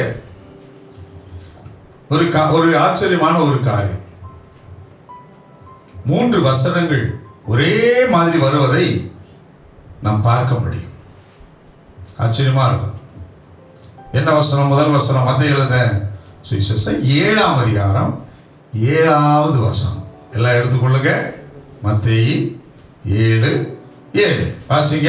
கேளுங்கள் அப்பொழுது உங்களுக்கு கொடுக்கப்படும். கேளுங்கள் அப்பொழுது உங்களுக்கு கொடுக்கப்படும். ஆண்டவர் சொல்றாரு, கேள் அப்பொழுது உங்களுக்கு கொடுக்கப்படும். விசுவாசம் ஆண்டவர் என்ன செய்யணும்? வந்து கேளுங்கப்பா, என்கிட்ட இருக்கிறதெல்லாம் என்னுடையதெல்லாம் நீங்க தாராளமா கேட்கலாம். என்கிட்ட இவ்வளவு இருக்குது, எல்லாத்தையும் கேட்டால் நான் உனக்கு கொடுக்கப்படும். ரெண்டாவது பாருங்க, மத்தேயு எழுதின சுவிசேஷம் 6ஆம் அதிகாரம் அதிலே 33வது வசனம். மத்தேயு 6ஆம் அதிகாரம் 33வது வசனத்தை நாம் வாசிப்போம். முதலாவது தேவனுடைய ராஜ்யத்தையும் அவருடைய நீதியையும் தேடுங்கள், அப்பொழுது இவைகளெல்லாம் உங்களுக்கு கூட கொடுக்கப்படும். ரெண்டாவது சொல்றாரு, தேடுங்கள் அப்பொழுது கொடுக்கப்படும். முதல்ல என்ன சொன்னாரு? கேளுங்கள் கொடுக்கப்படும். அப்ப ஆண்டவர்கிட்ட வந்து கேட்டாலும் கொடுப்பாரு. ரெண்டாவது, தேவனுடைய ராஜ்யத்தை, பரலோக ராஜ்யத்துக்குரிய காரியங்களை தேடினாலும். ஆனா அதே மத்தேயுல என்ன சொல்லப்பட்டிருக்கும்? தேடுங்கள் அப்பொழுது கண்டடைவில் போட்டிருக்கும். ஆனா இங்க தேடுங்கள் அப்பொழுது கொடுக்கப்படும். முதல்ல என்னது? கேளுங்கள் அப்பொழுது கொடுக்கப்படும். இரண்டாவது பாருங்க, தேடுங்கள் அப்பொழுது கொடுக்கப்படும். மூன்றாவது, அதே லூக்கா 6ஆம் அதிகாரம் 38வது வசனத்துல 3 காரியங்களும் ஒரே மாதிரியே ஆண்டவர் சொல்வதை, ஒரே காரியத்தை ஆண்டவர் செய்வதை குறித்து சொல்லப்பட்டிருக்கும். கொடுங்கள் அப்பொழுது உங்களுக்கு கொடுக்கப்படும். அப்பொழுது கொடுக்கப்படும். 3 கொடுக்கப்படும். 3 காரியம் செஞ்சா ஆண்டவர் கொடுக்கிறார். ஏன்ட்ட இருக்கிறது அவனுக்கு கொடுக்கிறேன், என்னுடைய ஐஸ்வர்யம் அடுத்தவனது இல்லப்பா. திரும்ப திரும்ப சொல்றேன், தேவன் தம்முடைய ஐஸ்வர்யத்திலிருந்து நம்முடைய குறைவை நிறைவாக்கும்படியாய் அவர் கொடுக்கிறார். அதற்கு கேளுங்கள் அப்பொழுது கொடுக்கப்படும். இரண்டாவது, தேடுங்கள் அப்பொழுது கொடுக்கப்படும். மூன்றாவது, கொடுங்கள் அப்பொழுது உங்களுக்கு கொடுக்கப்படும். ஒரே காரியம். ஆண்டவர் பாருங்க எப்படியா. அப்ப இந்த 3 காரியத்தில் 3 வித்தியாசம் இருக்கு. ஆனா 3லும் ஒருமையா இருக்கிற ஒருமைப்படுத்துற ஒரு காரியம் 3 செஞ்சாலும் இந்த 3லையும் ஆண்டவர் எப்படியாவது தம்முடைய பிள்ளைகளுக்கு கொடுத்து ஆசீர்வதிக்க வேண்டும் என்று விரும்புகிறார். எந்த விதத்திலேயாவது நம்முடைய குறைவை நிறைவாக்கும்படி விரும்புகிறார். 1, கேட்டு நிறைவாக்கிக்க. 2வது, தேவனுடைய ராஜ்யத்துக்குரிய காரியங்களை தேடி நிறைவாக்கிய. 3வது, இல்லை என்கிட்ட நிறைய இருக்கு, நான் என்கிட்ட இருக்கிறத நான் கொடுக்கிறேன், கொடுத்து உன் வாழ்க்கையில நிறைவாக்கிக்கொள். கொடுங்கள் அப்பொழுது உங்களுக்கு கொடுக்கப்படும். எப்படி கொடுப்பாரா? அமுக்கி குலுக்கி சரிந்து விழும்படி நன்றாய் அளந்து நம்ம மடியில போடுவாரா. அல்லேலூயா. இப்ப இன்னொரு காரியம் சொல்லுவேன். வேற யாராவது கேட்பாங்க, நீங்க எதுக்கு அவருக்கு வேற யாராவது ஜோம் பண்ணி ஆண்டவர் நம்ம கொடுக்குறாரு இல்லையா, உங்களுக்கு ஐஸ்வர்யமா கொடுத்துட்டு இருக்கிறாரு, உங்க தொழில் பெருகிக்கிட்டே இருக்குது. ஆமென் சொல்ல மாட்டீங்க? அல்லேலூயா. உங்க தொழில் நிறைய இப்போ எப்பொழுதும் நல்ல தொழில் பெருகுது. இப்போ வேலையில பார்த்தீங்கன்னா தீர்க்கதரிசனம் ஆண்டவர் சொல்றாரு, இப்போ வேலைக்கு போற பிள்ளைகளுக்கு சம்பளம் மாத்திரம் வராது, வேற விதத்திலேயும் நிறைய காரியங்கள் ஆசீர்வாதம் எப்படி வரும்னு தெரியாம உங்க பேங்க் பேலன்ஸ் ஆண்டவர் நிரப்ப போகிறார். எப்படி கேட்டு ஒரு பக்கம் நேரம் கொடுப்பாரு, தேடும்போது கொடுப்பாரு, கொடுக்கும்போது கொடுப்பார். இப்படி கொடுக்கும்போது சில பேருக்கு என்ன ஆகும் தெரியுமா? பொறாம வரும். அல்லேலூயா. ஆண்டவர் என்ன செய்யறாரு? ஈசாக்கு ஆசீர்வதிக்கிறார். ஆசீர்வதிக்கும் போது பார்த்தாங்க சுற்றி உள்ள பொறாமையா போடுவான். என்ன இவனுக்கு இப்படி வருது, என்ன இவனுக்கு இப்படி வருது? பொறாமை தான் கொள்றான், ஒளிய பொறாமை கொள்ளுவான். ஆனா என்ன செஞ்சுவாங்க? விவரமா அவன் கூட வந்து ஃப்ரெண்ட்ஸ் வைக்க வருவான், சமாதானம் ஆயிடுவோம். அப்படி சமாதானமான ஒருவேளை நமக்கும் கிடைக்குங்கிற எண்ணத்துல வருவான். அந்த காலத்துல இருந்தவங்களாம் அப்படி இருந்தாங்க. அந்த காலத்தில் இருந்தவங்கலாம் சரி நல்லா வாழ்றவங்க கூட நம்மளும் சேர்ந்துக்கிட்டா நமக்கு ஒரு ஆசீர்வாதம் வருங்கிற ஒரு எண்ணத்துல வந்து சேர்ந்தாங்க. அதே போல அவனும் நல்லா தான் இருந்தான். ஆனா இன்னைக்கு அப்படி இல்லை. இன்னைக்கு ஆண்டவர் ஒருத்தர் மனுஷனை ஆசீர்வதிக்க ஆரம்பிச்சா ஒருவேளை அவர்கள் இவனுக்கு ஆசீர்வாதம் கொடுக்க கூடாது. நம்ம இதுக்காக உபவாசம் பண்ணி ஜெபம் பண்ணுவோம், உபவாசம் பண்ணி ஜெபம் பண்ணுவோம், ஏதாவது செய்வோம். அப்படி என்று அவங்களை செஞ்சுட்டு ஆண்டவர் பார்த்து, ஆண்டவரே நீ கொடுக்க கூடாது, ஆண்டவரே ஆண்டவரே நீங்க அப்படி செய்யக்கூடாது ஆண்டவர் என்று யாராவது ஒருவர்கள், சில பேர் அப்படிதான் நினைப்போம், அவங்க ஜெபம் பண்ணி தடுத்துருவாங்க பாஸ்டர். அப்படி ஜெபம் பண்ணி தடுப்பாங்களா? அப்படி ஜெபம் பண்ணி தடுக்கிற போது, தடுக்கிறது ஏதோ ஆண்டவர்கிட்ட பேசும்போது ஆண்டவர் என்ன சொல்லுவார் தெரியுமா? ஆண்டவர் சொல்ற வார்த்தை மத்தேயு சுவிசேஷம் 20ஆம் அதிகாரம் 14-15வது வசனத்துல ஆண்டவர் இப்படி கேட்கிறவங்களுக்கு எப்படி அவருக்கு கொடுக்க கூடாது, அவன் சரியா செய்யக்கூடாது சொல்றவங்களுக்கு அவர் சொல்றது ஒரு வார்த்தை, உன்னுடையதை நீ வாங்கி கொண்டு போ, உனக்கு கொடுத்தது போல பிந்தி வந்தவனாகிய இவனுக்கும் கொடுப்பது என்னுடைய இஷ்டம். கவனிங்க, கொடுப்பது ஏன் இஷ்டம். எப்படி வார்த்தை சொல்றாரு பாருங்க, கொடுப்பது ஏன் இஷ்டம். என்னுடையதை ஏன் இஷ்டப்படி செய்ய எனக்கு அதிகாரம் இருக்கு சொல்றாரு. என்னுடையது இது சொல்லி அந்த வசனம் பாருங்க, என்னுடையதை என் இஷ்டப்படி செய்ய எனக்கு அதிகாரம் இருக்கு. அதிகாரம் இல்லையோ? அது யாரு? என்னுடையது. என்னுடையதை நான் எடுத்து கொடுக்கிறேன். கேட்கிறான் அவங்களுக்கு என்னுடையதை எடுத்து கொடுப்பது என்னுடைய இஷ்டம். தேடுறான் அவங்களுக்கு என்னுடையதை எடுத்து கொடுப்பது என்னுடைய இஷ்டம். அவன் கொடுக்கிறவனா இருக்கிறான். அவன் தன் ஆசையிலிருந்து பங்கை எடுத்து எடுத்து கொடுத்துக்கிட்டு இருக்காங்க. அவன் கொடுக்கிறவங்க. அந்த கரம் கொடுக்கிற கரம், அந்த கரம் சபையை தாங்குகிற கரம், அந்த கரம் சபைக்குரிய எத்தனை நன்மையான காரியங்களை கொடுத்து கொடுத்து தாங்குகிற அந்த கரம், எல்லா காரியங்களையும் ஊழியரை தாங்குகிற கரம், சபையை தாங்குகிற கரம், எல்லாவற்றிலும் கொடுக்கிற அந்த கரத்துக்கு நான் என்னுடையதை எடுத்து கொடுப்பது என்னுடைய இஷ்டம். என்னுடைய இஷ்டப்படி செய்ய எனக்கு அதிகாரம் இருக்கு. காரணம், நான் தயாரனாக இருக்கிறேன். கையொட்டி அல்ல சொல்லுமா, ஆண்டவர் சொல்றாரு, நான் தயாரனாக இருக்கிறேன் என்று சொல்லுவார். ஆகையினால உங்களுக்கு வரக்கூடியதை ஒருத்தரும் தடை செய்யவே முடியாது. கையொத்தியால சொல்லுவார். அல்லேலூயா. அப்ப ஆண்டவரிடந்து பெற்றுக்கொள்ளணும்னா, முதலாவது நம்ம குறைவை நிறைவாக்கணும்னா என்ன செய்யணும்? ஆண்டவர்கிட்ட போய் 3 டைப்ல வாங்கலாம். முதல் டைப்பு கேட்டு வாங்குவது, மத்தேயு 7:7 கேட்டு வாங்குவது. இரண்டாவது மத்தேயு 6:33 பிரகாரம் தேடி வாங்குவது. மூன்றாவது 38 பிரகாரம் கொடுத்து வாங்குவது. எல்லாத்திலையுமே ஆண்டவர் உங்களை இந்த 3 காரியத்தை எதையாவது ஒன்று செய்யுங்க. அல்லேலூயா. செஞ்சு உங்கள் குறைவுகள் எல்லாம் கிறிஸ்துவனுடைய ஐஸ்வர்யத்திலிருந்து கரத்திலிருந்து வாங்கி அதை நிறைவாக நீங்கள் பெற்றுக்கொள்ளுங்க. கையொட்டி சொல்லுவோம். அல்லேலூயா. இயேசு கிறிஸ்து உங்களுக்கு எந்தெந்த காரியங்களிலே நீங்கள் குறைவுகளாய் காணப்படுகிறீர்களோ அத்தனை காரியங்களையும் நான் சொல்றேன், இன்னைக்கு ஆண்டவர் உங்களை நிரப்ப போகிறார். அல்லேலூயா. நிரப்ப போகிறார். ஒருவேளை உங்கள் வாழ்க்கையில நீங்க இப்படி சொல்லலாம். யோபு இவ்விதமாய் சொல்லுவார். யோபுவின் புத்தகம் 9ஆம் அதிகாரம் 18வது வசனத்திலே, நான் மூச்சு விட எனக்கு இடம் கொடாமல் கசப்பினால் என்னை நிரப்புகிறார். சொல்ற, நான் மூச்சு விட எனக்கு இடம் கொடாமல் கசப்பினால் என்னை நிரப்பி இருக்கிறார். ஒருவேளை உங்க குடும்பத்துல யோபுவை போல ஒரு கசப்பான அனுபவத்தினாலே நீங்கள் நிரப்பப்பட்டிருக்கலாம். கசப்பான அனுபவத்திலே நீங்கள் நிறைவாய் இருந்திருக்கலாம். அந்த கசப்பான அனுபவம் ஒருவேளை இப்படி இருக்கலாம். ஆனா இன்றைக்கு அந்த கசப்பாய் இருந்த அந்த வாழ்க்கையை ஆண்டவர் இயேசு கிறிஸ்து, அதாவது உன் மாறாவினால் நிரப்பப்பட்ட அந்த வாழ்க்கையை இயேசு இன்று மதுரமாக நிரப்புகிறார். அல்லேலூயா. அல்லேலூயா. சங்கீதம் 107ஆம் சங்கீதம் 8வது வசனத்தின் படி பிரகாரம் அவர் உன் ஆத்துமாவை நன்மையினால் நிரப்புவார். ஆத்துமாவை தான் நிரப்புவாரா?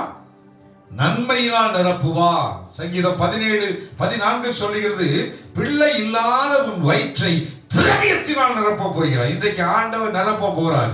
அல்லேலூயா. இது வரைக்கும் உங்க குடும்பத்துல கசப்பு இருந்துச்சுங்க, தீமையான அனுபவம் இருந்தது. ஆனா ஆண்டவர் கசப்பை மாற்றி மாறாவை மாற்றி மதுரமாக நிரப்புகிறார். காரணம் என்ன தெரியுமா? ஏன் நிரப்புறாரு? 3 காரியம் நீங்க செய்வதற்கு உங்களை அர்ப்பணித்ததினாலே. 3 காரியம் என்ன? கர்த்தரிடத்தில் முதல்ல சொல்லப்படி மத்தேயு 7:7 நான் கேளுங்கள், நீ கேட்கிறவனாய் மாறி இருக்கீங்க. இரண்டாவது என்ன சொன்னேன்?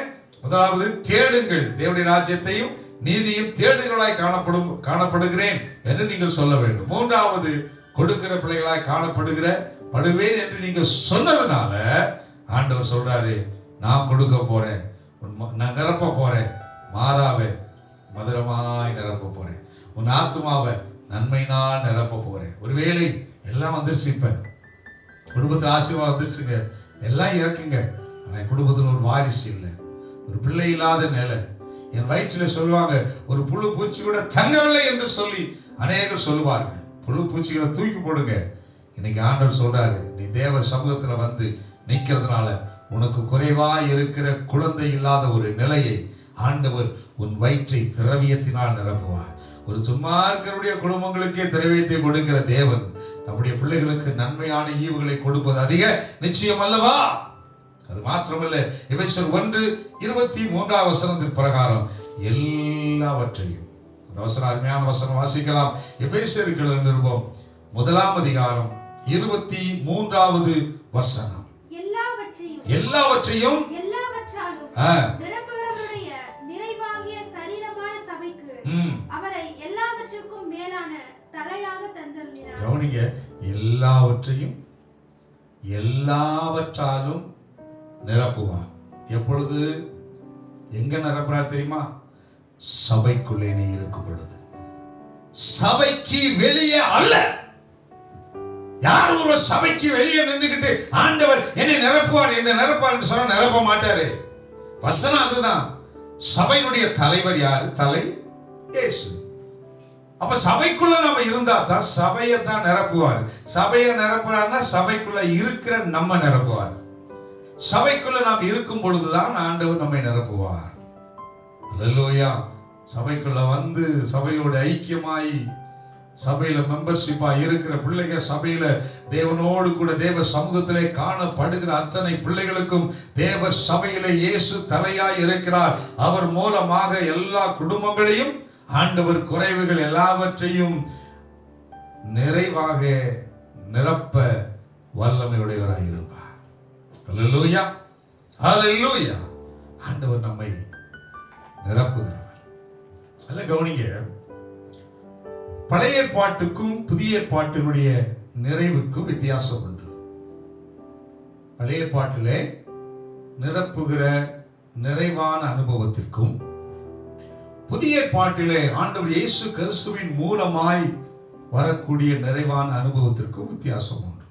சொல்ல போனா, ஏற்பாட்டின் காலத்திலே தேவனுடைய தீர்க்கதரிசிகள் மூலமாக, தேவனுடைய தாசன் மூலமாக, தேவனால் தெரிந்து கொள்ளப்பட்டவர்கள் மூலமாக ஆண்டவர் விசுவாச பிள்ளைகளை நிரப்புகிறதற்கும்,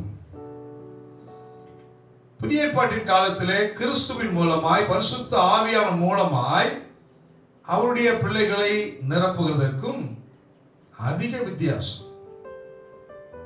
ரெண்டு வித்தியாசமா இருக்கும். ரெண்டு நிரப்பப்படும். பழைய ஏற்பாட்டில் நிரப்பினாரு, புதிய ஏற்பாட்டில் நிரப்பினார். ஆனால் அந்த நிறைவுக்குரிய தன்மைகளிலே வித்தியாசம் இருப்பதை நாம் பார்க்க முடியும். 1 ராஜாக்களின் புஸ்தகம் 17ஆம் அதிகாரம் 14வது வசனத்தை நாம் வாசிப்போம்.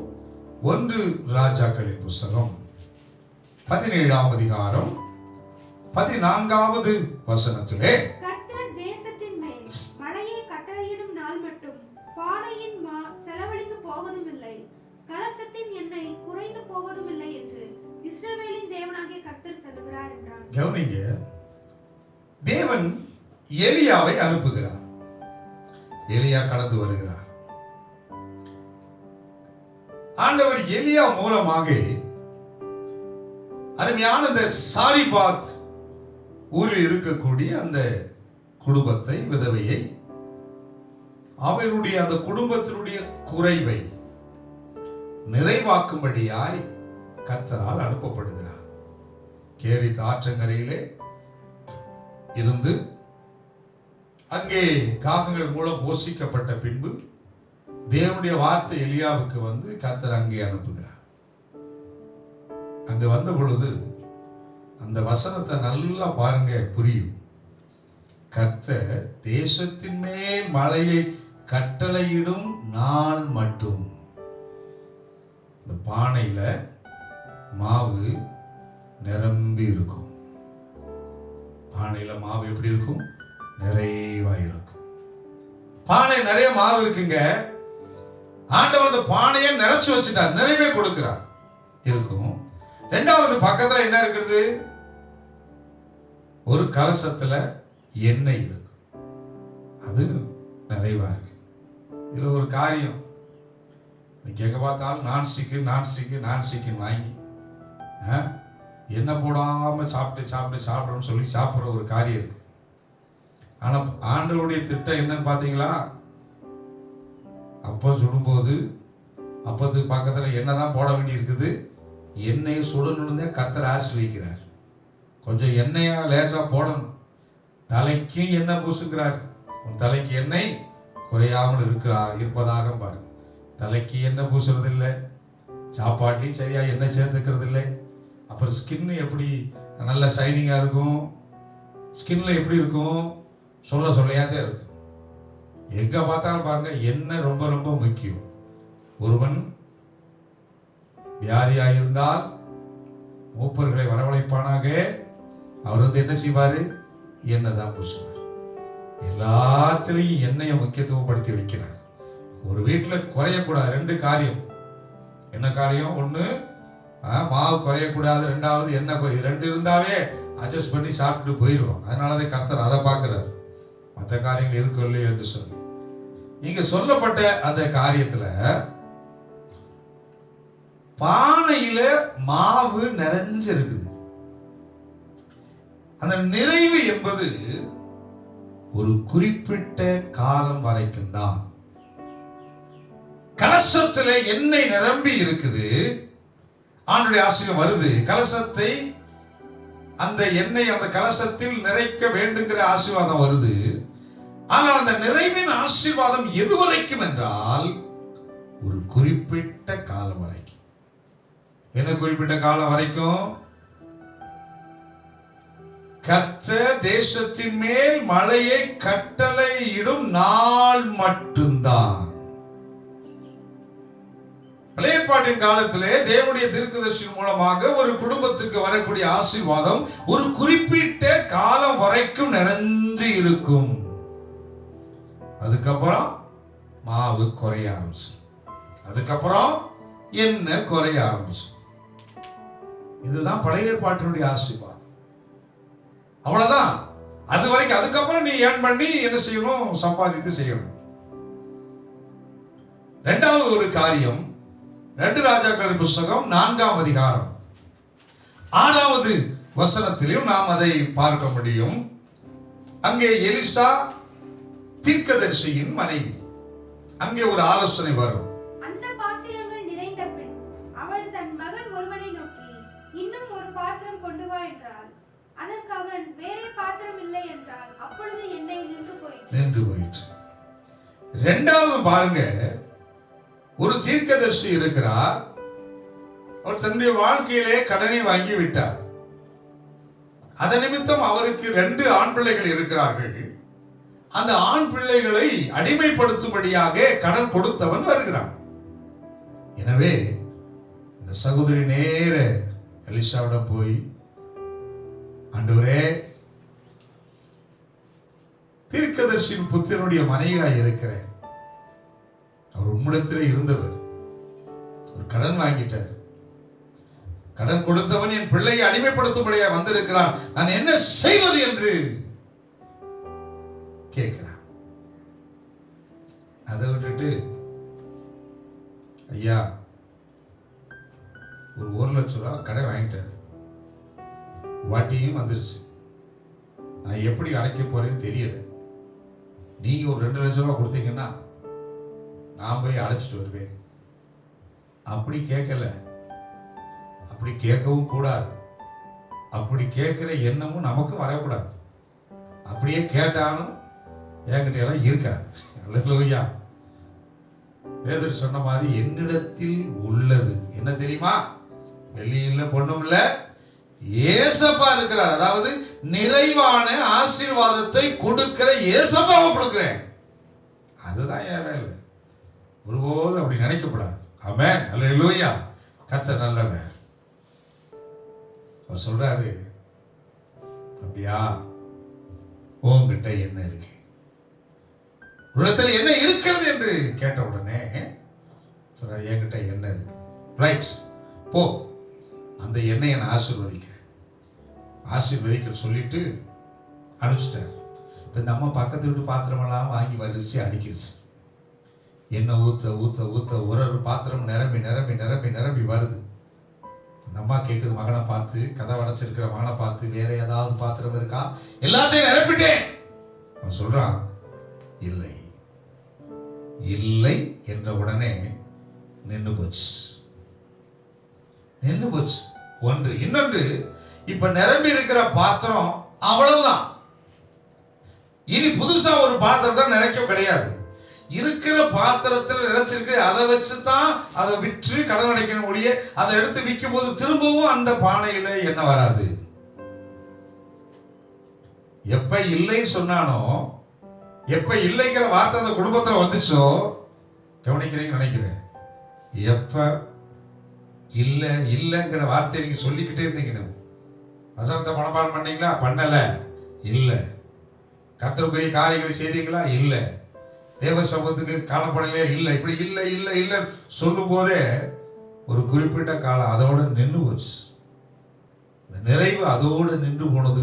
திரும்பவும் அதே எண்ணெய் எடுத்து இன்னொரு பாத்திரத்தில் ஊற்றினால் அந்த எண்ணெய் அதிலிருந்து வரவே வராது. பழைய பாட்டினுடைய நிறைவு இதுதான். குறிப்பிட்ட நாள் வரைக்கும் தான் நிறைவும், குறிப்பிட்ட வார்த்தை வருகிற வரைக்கும் தான் நிறைவு, அதுக்கப்புறம் வராது. ஆனா புதிய பாட்டு நிறைவு அப்படி அல்ல. அல்லேலூயா. ஆண்டவர் இயேசு கிறிஸ்துவின் மூலமாய் வரக்கூடிய ஆசீர்வாதம் அப்படி இல்லை. அதை தீர்க்கதரிசனமாய் சொல்லி இருப்பார் தாவீது. சங்கீதம் 23 சங்கீதம் 5-6 வசனம் நமக்கு எல்லாம் மனப்பாடமா தெரிஞ்ச ஒரு வசனம். என் பாத்திரம் நிரம்பி வழிகிறது. பாத்திரத்தை நிரம்பி வழிய போகுதுங்க. பழைய பாட்டு ஆசீர்வாதம் நிரம்பி வழிகிறதுல நிரம்பி இருக்கும், ஆனா வழியாது. ஆனா புதிய பாட்டு இயேசு கிறிஸ்துவிடத்துல வந்து ஒவ்வொரு பிள்ளைகளும் அப்பாவை பார்த்து கேட்கும் போது அவர் என்ன செய்ய போறாரா? என் பாத்திரம் நிரம்பி வழிகிறது, என் ஜீவனுள்ள நாட்களால் நன்மையும் கிருபையும் என்னை தொடர்கிறது. வழிகிற ஆசீர்வாதம் உன்னை தொடர்ந்து வந்து கொண்டே இருக்கிற ஆசீர்வாதத்தை உன் ஆண்டவர், அப்படிப்பட்ட நிறைவான ஆசீர்வாதத்தை கர்த்தர் இந்த புதிய பாட்டு விசுவாசிகளுக்கு கர்த்தர் கொடுக்க வல்லவராய் இருக்கிறார். யோவான் எழுதின சுவிசேஷம் 7ஆம் அதிகாரம் 37-38 வசனத்திலே ஆண்டவர் சொல்லுகிற வார்த்தை, அவன் உள்ளத்திலிருந்து ஜீவ தண்ணீர் உள்ள நதிகள் ஓடுமா. அல்லேலூயா. ஓடுகிற ஆசீர்வாதம், நிரம்பி வழி, அதாவது ஓடுகிற ஆசீர்வாதம், வழிகிற ஆசீர்வாதம், தொடர்கிற ஆசீர்வாதம், இதுதான் நிறைவு. அப்படியே நின்று போகாது. உங்கள்கிட்ட வந்து ஓட ஆரம்பிக்கும், அது நிரம்பி வழிய ஆரம்பிக்கும், அது தொடர ஆரம்பிக்கும். எப்படி என்றால் அப்போஸ்தலர் புத்தகம் 2ஆம் அதிகாரம் 4ஆம் வசனத்திலே அதனுடைய இந்த பழைய பாட்டு தீர்க்கதரிசியில் சொல்லப்பட்ட வெளிப்பாடுக்குரிய காரியங்கள் அங்கே நிறைவேறுவதை நாம் பார்க்க முடியும். அங்கே சொல்லப்பட்டிருக்கிறது, கவனிங்க, அவர்கள் எல்லாரும் பரிசுத்த ஆவியினால் நிரப்பப்பட்டார்கள். கவனிக்கிறீங்க, நிரப்பப்பட்டு வரத்தின்படியே கவனிங்க, இரண்டாவது பேச தொடங்கினார்கள். தொடக்கத்தின் ஆசீர்வாதம் அது ஒரு நிறைவு அல்ல. கவனிக்கிறீங்களா? அது ஒரு ஆண்டவர் ஆவியானவர் நிரப்புகிறார், இயேசு கிறிஸ்து நிரப்புகிறார். நிரப்பும் பொழுது அங்கே நிரம்ப நிரம்ப நிரம்ப நிரம்ப அங்கே என்ன நடக்கிறது என்று சொன்னால், அது தொடக்கமாய் இருக்கிறது ஒழிய நிறைவு முடிவுக்கு வரவில்லை. பரிசுத்த ஆவியானவர் அங்கே இறங்கி 120 பேரையும் அவர் நிரப்பினார். நிரம்பின உடனே அவர்கள் தொடங்கினார்கள். அப்ப ஆண்டவருடைய நிறைவினுடைய ஆசீர்வாதம் ஒரு தொடக்கமாய் இருக்கும், அது வழிந்து ஓடும், அது பின்தொடர்கிற ஆசீர்வாதம், அது நின்று போவது இல்லை. பல ஏற்பாடு போல நின்று போற ஆசீர்வாதம் அல்ல, அதோடு முடிந்து போகிற ஆசீர்வாதம் அல்ல. ஒரு குறிப்பிட்ட நாள் வரைக்கும் தான் இருக்கும், அதுக்கப்புறம் இல்லாமல் அல்ல. இது தொடர்ந்து வருகிற ஆசீர்வாதம். அவர்கள் பேச தொடங்கினார்கள். தொடக்கம், நிறைவு என்பாலே அது தொடங்குது, அடுத்த கூட போய் தொடங்கும். அதாவது எப்படி என்று சொன்னால், பரிசுத்த ஆவியானவர் 120 பேரையும் நிரப்பிட்டாங்க. நிரப்பினவங்க 120 நிரம்பி அப்படியே போய் திரும்ப அதிலிருந்து எடுக்கும் பொழுது திரும்ப அது நிரம்புறாங்க. அதை எடுத்து இன்னொருவருக்கு கொடுக்கும் பொழுது அவர்களும் இந்த கொடுக்கிற காரியத்தினாலே நிரப்பப்படுகிறார்கள். அதுதான் சொல்லப்பட்டிருக்கிறது தொடக்கத்தின் ஆசீர்வாதம். அது தொடர்ந்து தொடர்ந்து தொடர்ந்து தொடர்ந்து ஒவ்வொருவராய் கடந்து இயேசு கிறிஸ்துவின் வருகை பரியந்தமும் ஒவ்வொருவரையும் ஒவ்வொரு பிள்ளைகளால் நிரப்பிக் கொண்டிருக்கும். அன்று 120 பேர் இணைந்து தேவனுடைய சமூகத்தில் அந்த நிறைவான ஆசீர்வாதத்தை பெற்றதினாலே அது தொடர்ந்து தொடர்ந்து தொடர்ந்து இன்றைக்கு நான் பரிசுத்த ஆவியினாலே நிரப்பப்பட்டிருக்கிறேன். என் மூலமாய் சபை நிரப்பப்படுகிறது, உங்கள் மூலமாய் குடும்பம் நிரப்பப்படும். இது தொடர்ந்து தொடர்ந்து தொடர்ந்து வரும். எது வரைக்கும் தெரியுமா? ஆண்டவர் இயேசு கிறிஸ்து இந்த பூமியிலே திரும்பவும் வருகிற பருவரைக்கும் அது ஊற்றப்பட்டு கொண்டே இருக்கும். தொடர்ந்து ஒவ்வொருவரையும் அது நிரப்பிக் கொண்டே இருக்கும். ஹல்லேலூயா, ஹல்லேலூயா. தேவனுடைய நாமத்துக்கு மகிமை உண்டாவதாக. இதாங்க ஆண்டவர் நிறைவுங்கிறது. நம்மோடு நிறைஞ்சு அதோடு போறதில்லை, தொடர்ந்து தொடர்ந்து வருகிறது. அப்போஸ்தலர் 2ஆம் அதிகாரம் 41ஆம் வசனத்துல நிரம்பி இருக்கிறான் பேதுரு. கவனிங்க, அவர் இருதயம் நிரம்பி இருக்கிறது. தேவன் நிறைச்சிருக்கிறார். அந்த நிறைவோடு போய் நிற்கிறான். நிற்கும் பொழுது நல்ல கவனிங்க, ஆண்டோடைய வார்த்தை அங்கே பிரசங்கம் பண்ண ஆரம்பிக்கிறான். பிரசங்கம் பண்ண ஆரம்பிச்சா முன்னாடி 120 பேர் இல்லை, 3000 பேர் அமர்ந்திருக்கிறார்கள். 3000 பேரையும் இந்த ஒரே ஒரு பாத்திரம் ஆண்டவர் அவனை பரிசுத்த ஆவியின் நிறைவை கொடுத்து நிரப்பின அந்த காரியம் இப்ப இவன் மூலமாக அப்படியே 3000 பேரையும் அங்கே நிரப்பத்தக்க பாத்திரம் உடையவனாய் கர்த்தர் வைத்திருந்தார். அவன் எடுத்து கொடுக்கிறான். 3000 பேர் நிரம்பிட்டாங்க. இன்னமும் அவனுடைய பாத்திரம் நிரம்பி இருக்கிறது, நிறைந்து வழிந்து கொண்டே இருக்கிறது. அப்போஸ்தலர் 10ஆம் அதிகாரம் 34வது வசனத்திலே அங்கே சொல்லப்பட்ட அந்த வார்த்தையை பார்க்க முடியும். கவனிங்க, அப்பொழுது பேதுரு பேச தொடங்கினான். அந்த வார்த்தை கவனிங்க, பேதுரு பேச தொடங்குறான். அதனால தான் அப்போஸ்தலர் 2ஆம் அதிகாரம் 4ஆம் வசனத்திலே நான் சொல்லும்போது சொன்னேன், அவர்கள் பேச தொடங்கினார்கள். அந்த வார்த்தையை பாருங்க, பேச தொடங்கினார். தேவனுடைய ஆவியானவர் அவனை நிரப்பிய பொழுது 120 பேரும் ஆவியானவர் தங்களுக்கு தந்த வரத்தின்படி அவர்கள் பேச தொடங்கினார்கள். முடிவு அல்ல, அது ஒரு ஆரம்பம். அதே ஆரம்பம் திரும்பவும் இங்கே அருமையான கொர்நேலிய வீட்டில் ஒரு பெருந்திரள் கூட்டம் அமர்ந்திருக்கிறது. ஜனங்களை கொண்டு வந்து அழைத்து வைத்திருக்கிறார். அவருடைய உறவுகள் எல்லாம் அமர்ந்திருக்கிறார்கள். அவனோடு கீழே பணிவுள்ள இருக்கிறார்கள். அந்த இடத்துல அதே பேதுரு பேச தொடங்கினான். அவ்வளவுதான். தொடங்கின மாத்திரத்துல அங்கே இருக்கிற அத்தனை பேரையும் பரிசுத்த ஆவியானவர் அங்கே அவர்களை நிரப்பினார். திரும்பவும் பேதுரு அதே வார்த்தையை சொல்வார். 44ஆம் வசனத்திலே இந்த வார்த்தையை பேசிக் கொண்டிருந்த பொழுது நான் ஆரம்பிச்ச உடனே ஆவியானவர் அங்கே சகலவரையும் நிரப்பினார் என்று சொல்லப்பட்டிருக்கும். ஹல்லேலூயா, ஹல்லேலூயா. எல்லாத்தையும் நிரப்பினார். பரிசுத்த ஆவியானவர் நிரப்புகிறவர்.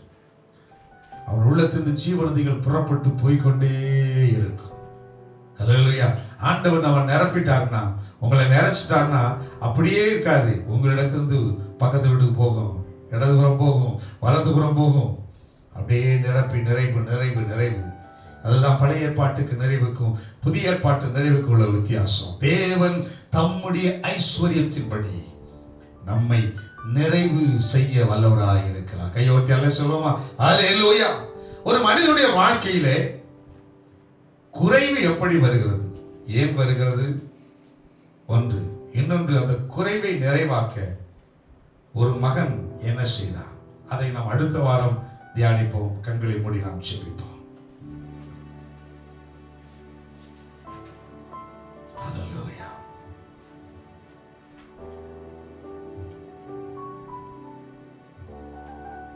ஹல்லேலூயா. ஆண்டவரே, கேளுங்கள், அப்பொழுது உங்களுக்கு கொடுக்கப்படும். தேடுங்கள், அப்பொழுது உங்களுக்கு கொடுக்கப்படும். கொடுங்கள், அப்பொழுது உங்களுக்கு கொடுக்கப்படும். இந்த 3 வார்த்தைகளை பிள்ளைகள் உறுதியாய் பிடித்துக் கொண்டு எந்தெந்த காரியங்களில் எல்லாம் குறைவுள்ளவர்களாய் காணப்படுகிறார்களோ அந்த காரியங்களை இப்படி சமூகத்தில் வந்து நின்று, ஆண்டவரே, உம்முடைய ஐஸ்வர்யத்திலிருந்து பிள்ளைகள் கேட்கும் போது எல்லாமே என்னுடையது என்று பூமி, நதி, சமுத்திரம், ஆலோசனை, மெய்ஞானம், வெள்ளி, பொன், ஐஸ்வர்யம் எல்லாம் என்னுடைய என்று சொன்னீங்களே. எம்மைக்குரிய காரியங்களும் பிள்ளைகளுக்கு நிறைவாய் கொடுக்கும்படி சிந்திக்கிறேன். அது மாத்திரமல்ல, நிறைவான பரிசுத்த ஆவியின் அபிஷேகமாகிய மறுமைக்குரிய அந்த காரியத்தை பிள்ளைகளுக்கு நிறைவாய் கொடுக்கும்படி நான் சிந்திக்கிறேன். குறைவுகள் எல்லாம் நிறைவாக்குங்க, குறைவுகள் எல்லாம் நிறைவாக்குங்க அப்பா. எனக்கு அருமையான தேவ பிள்ளையை, நீங்க எந்தெந்த காரியத்துல பரிசுத்த ஆவியானவர் எனக்குள்ள இடைப்படுகிறதை நான் பார்க்கிறேன். ஆவியானவர் சொல்றாரு, நீங்க எந்தெந்த காரியம் உங்க சரீரத்துல குறைவு இருக்கிறது, உங்க குடும்பத்துல குறைவு இருக்கிறது, இப்ப வரிசையா அப்படியே சொல்லுங்க, அறிக்கையிடுங்க. எந்தெந்த காரியம் உன் சரீர உறுப்புகளிலே குறைவான பகுதி எது இருக்கிறது? சூமின கரங்களை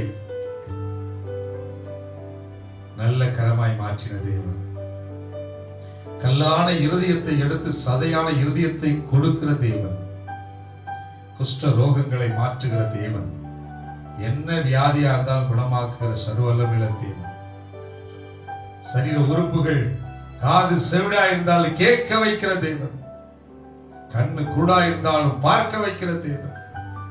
எந்தெந்த காரியங்களில் குறைவா இருக்கிறீங்க, அந்த குறைவானதெல்லாம் சொல்லுங்க. ஒருவேளை ஐஸ்வர்யம் இல்லை, பணம் இல்லை, என்னென்ன காரியம், உனக்கு வெள்ளி வேணும், எனக்கு பொண்ணு வேணும், கேளுங்க கேளுங்க. குறைவுகளை எல்லாம் ஆண்டவர் இயேசு நிறைவாக்க போகிறார். உங்க குறைவுகள்லாம் இன்னைக்கு நிறைவாக்க போகிறார். ஆவியார் சொல்ல, நீ கேட்க ஆரம்பி, இப்பொழுதே கேட்கிற இந்த வேலையிலே கர்த்தர் உனக்கு கட்டளையிட போகிறார். நீங்கள் அதை பெற்றுக்கொள்ளத்தக்கான ஒரு ஆர்டர் நேரம் வரும். உலகம் போடுகிற ஆர்டர் கூட லேட்டா வரும். கர்த்தர் ஆர்டர் போட்டா உடனே கிடைக்கும். உடனே செய்கிற சர்வ வல்லமையுள்ள தேவன். ஆமென். ஹல்லேலூயா, ஹல்லேலூயா. ஸ்தோத்திரம் ஆண்டவரே.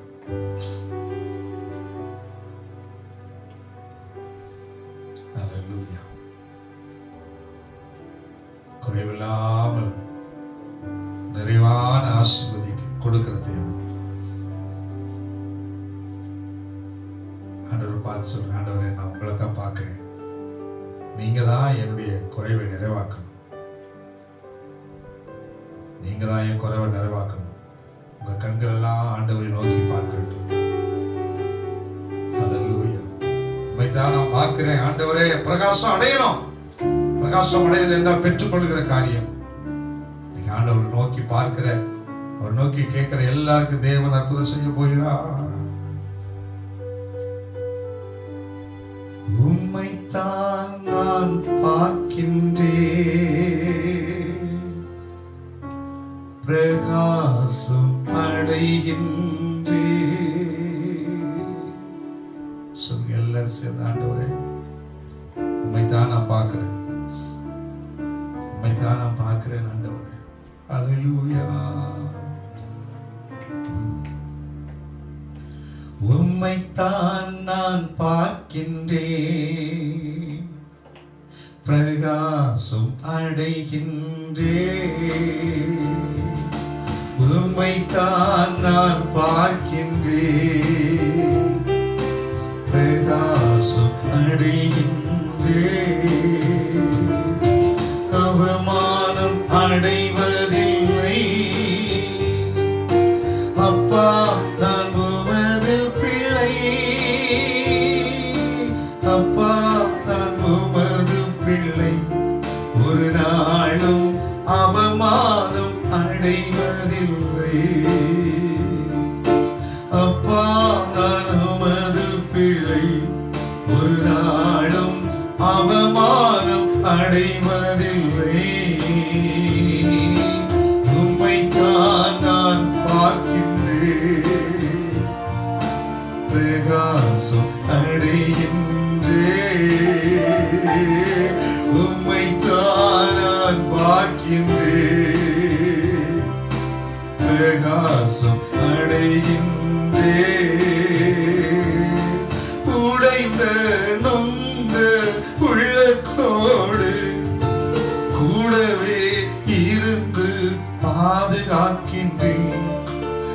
உடைந்த நொந்த உள்ளத்தோடு கூடவே இருந்து பாதுகாக்கின்றேன். அநேக துன்பங்கள் சேர்ந்து வந்தாலோ, அநேக துன்பங்கள் சேர்ந்து வந்தாலோ, அனைத்தினின்றும் நீ விடுவிக்கின்றேன். அனைத்திலும் நீ விடுவிக்கின்றேன். அவமானம் அடைவதில்லை அப்பா, நான் உமது பிள்ளை. அப்பா, நான் உமது பிள்ளை. ஒரு நாளும் அவமானம் அடைவதில்லை. அப்பா, நான் சொல்லுங்க, ஒரு நாளும் அவமானம் அடைவதில்லை. அப்பா, அப்பா, நான் உமது பிள்ளை. ஒரு நாளும் அவமானம் அடைவதில்லை. உம்மைத்தான் நான் பார்க்கின்றேன், பிரகாசம் அடைகின்றேன்.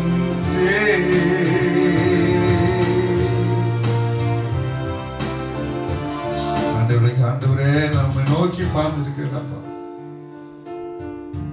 நோக்கி பார்க்கிற ஒவ்வொரு பிள்ளைகளும் குறைவுகள் எல்லாம் இன்றைக்கு நிறைவாக்கி அவருடைய முகங்களை பிரகாசமடைய செய்யும்படி ஜெபிக்கிறேன். செய்தி கேட்ட அருமையான ஒவ்வொரு பிள்ளைகளையும் ஆசீர்வதி, நிறைவையான ஆசீர்வாதத்தை கட்டளிடும். கர்த்தர் மகிமையுள்ள இயேசு கிறிஸ்துவின் நாமத்தில் ஜெபிக்கிறோம் ஜீவனுள்ள நல்ல பிதாவே, ஆமென். ஆமென். செல்வோம். என் ஆத்மாவே கர்த்தரை ஸ்தோத்திரி, என் முழு உள்ளவருடைய பரிசுத்த நாமத்தை ஸ்தோத்திரி.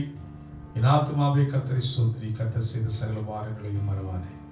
ஆமென். நம்முடைய கர்த்தர் இயேசு கிறிஸ்துவின் கிருபை, பிதாவாகிய தேவனுடைய அன்பும் தூய ஆவியானவருடைய அன்பினைக்கும் வழி நடத்துதலும் என்னுடைய சதா காலங்களில் மனையோடு கூட தங்கி தாபரிப்பதாக. ஆமென்.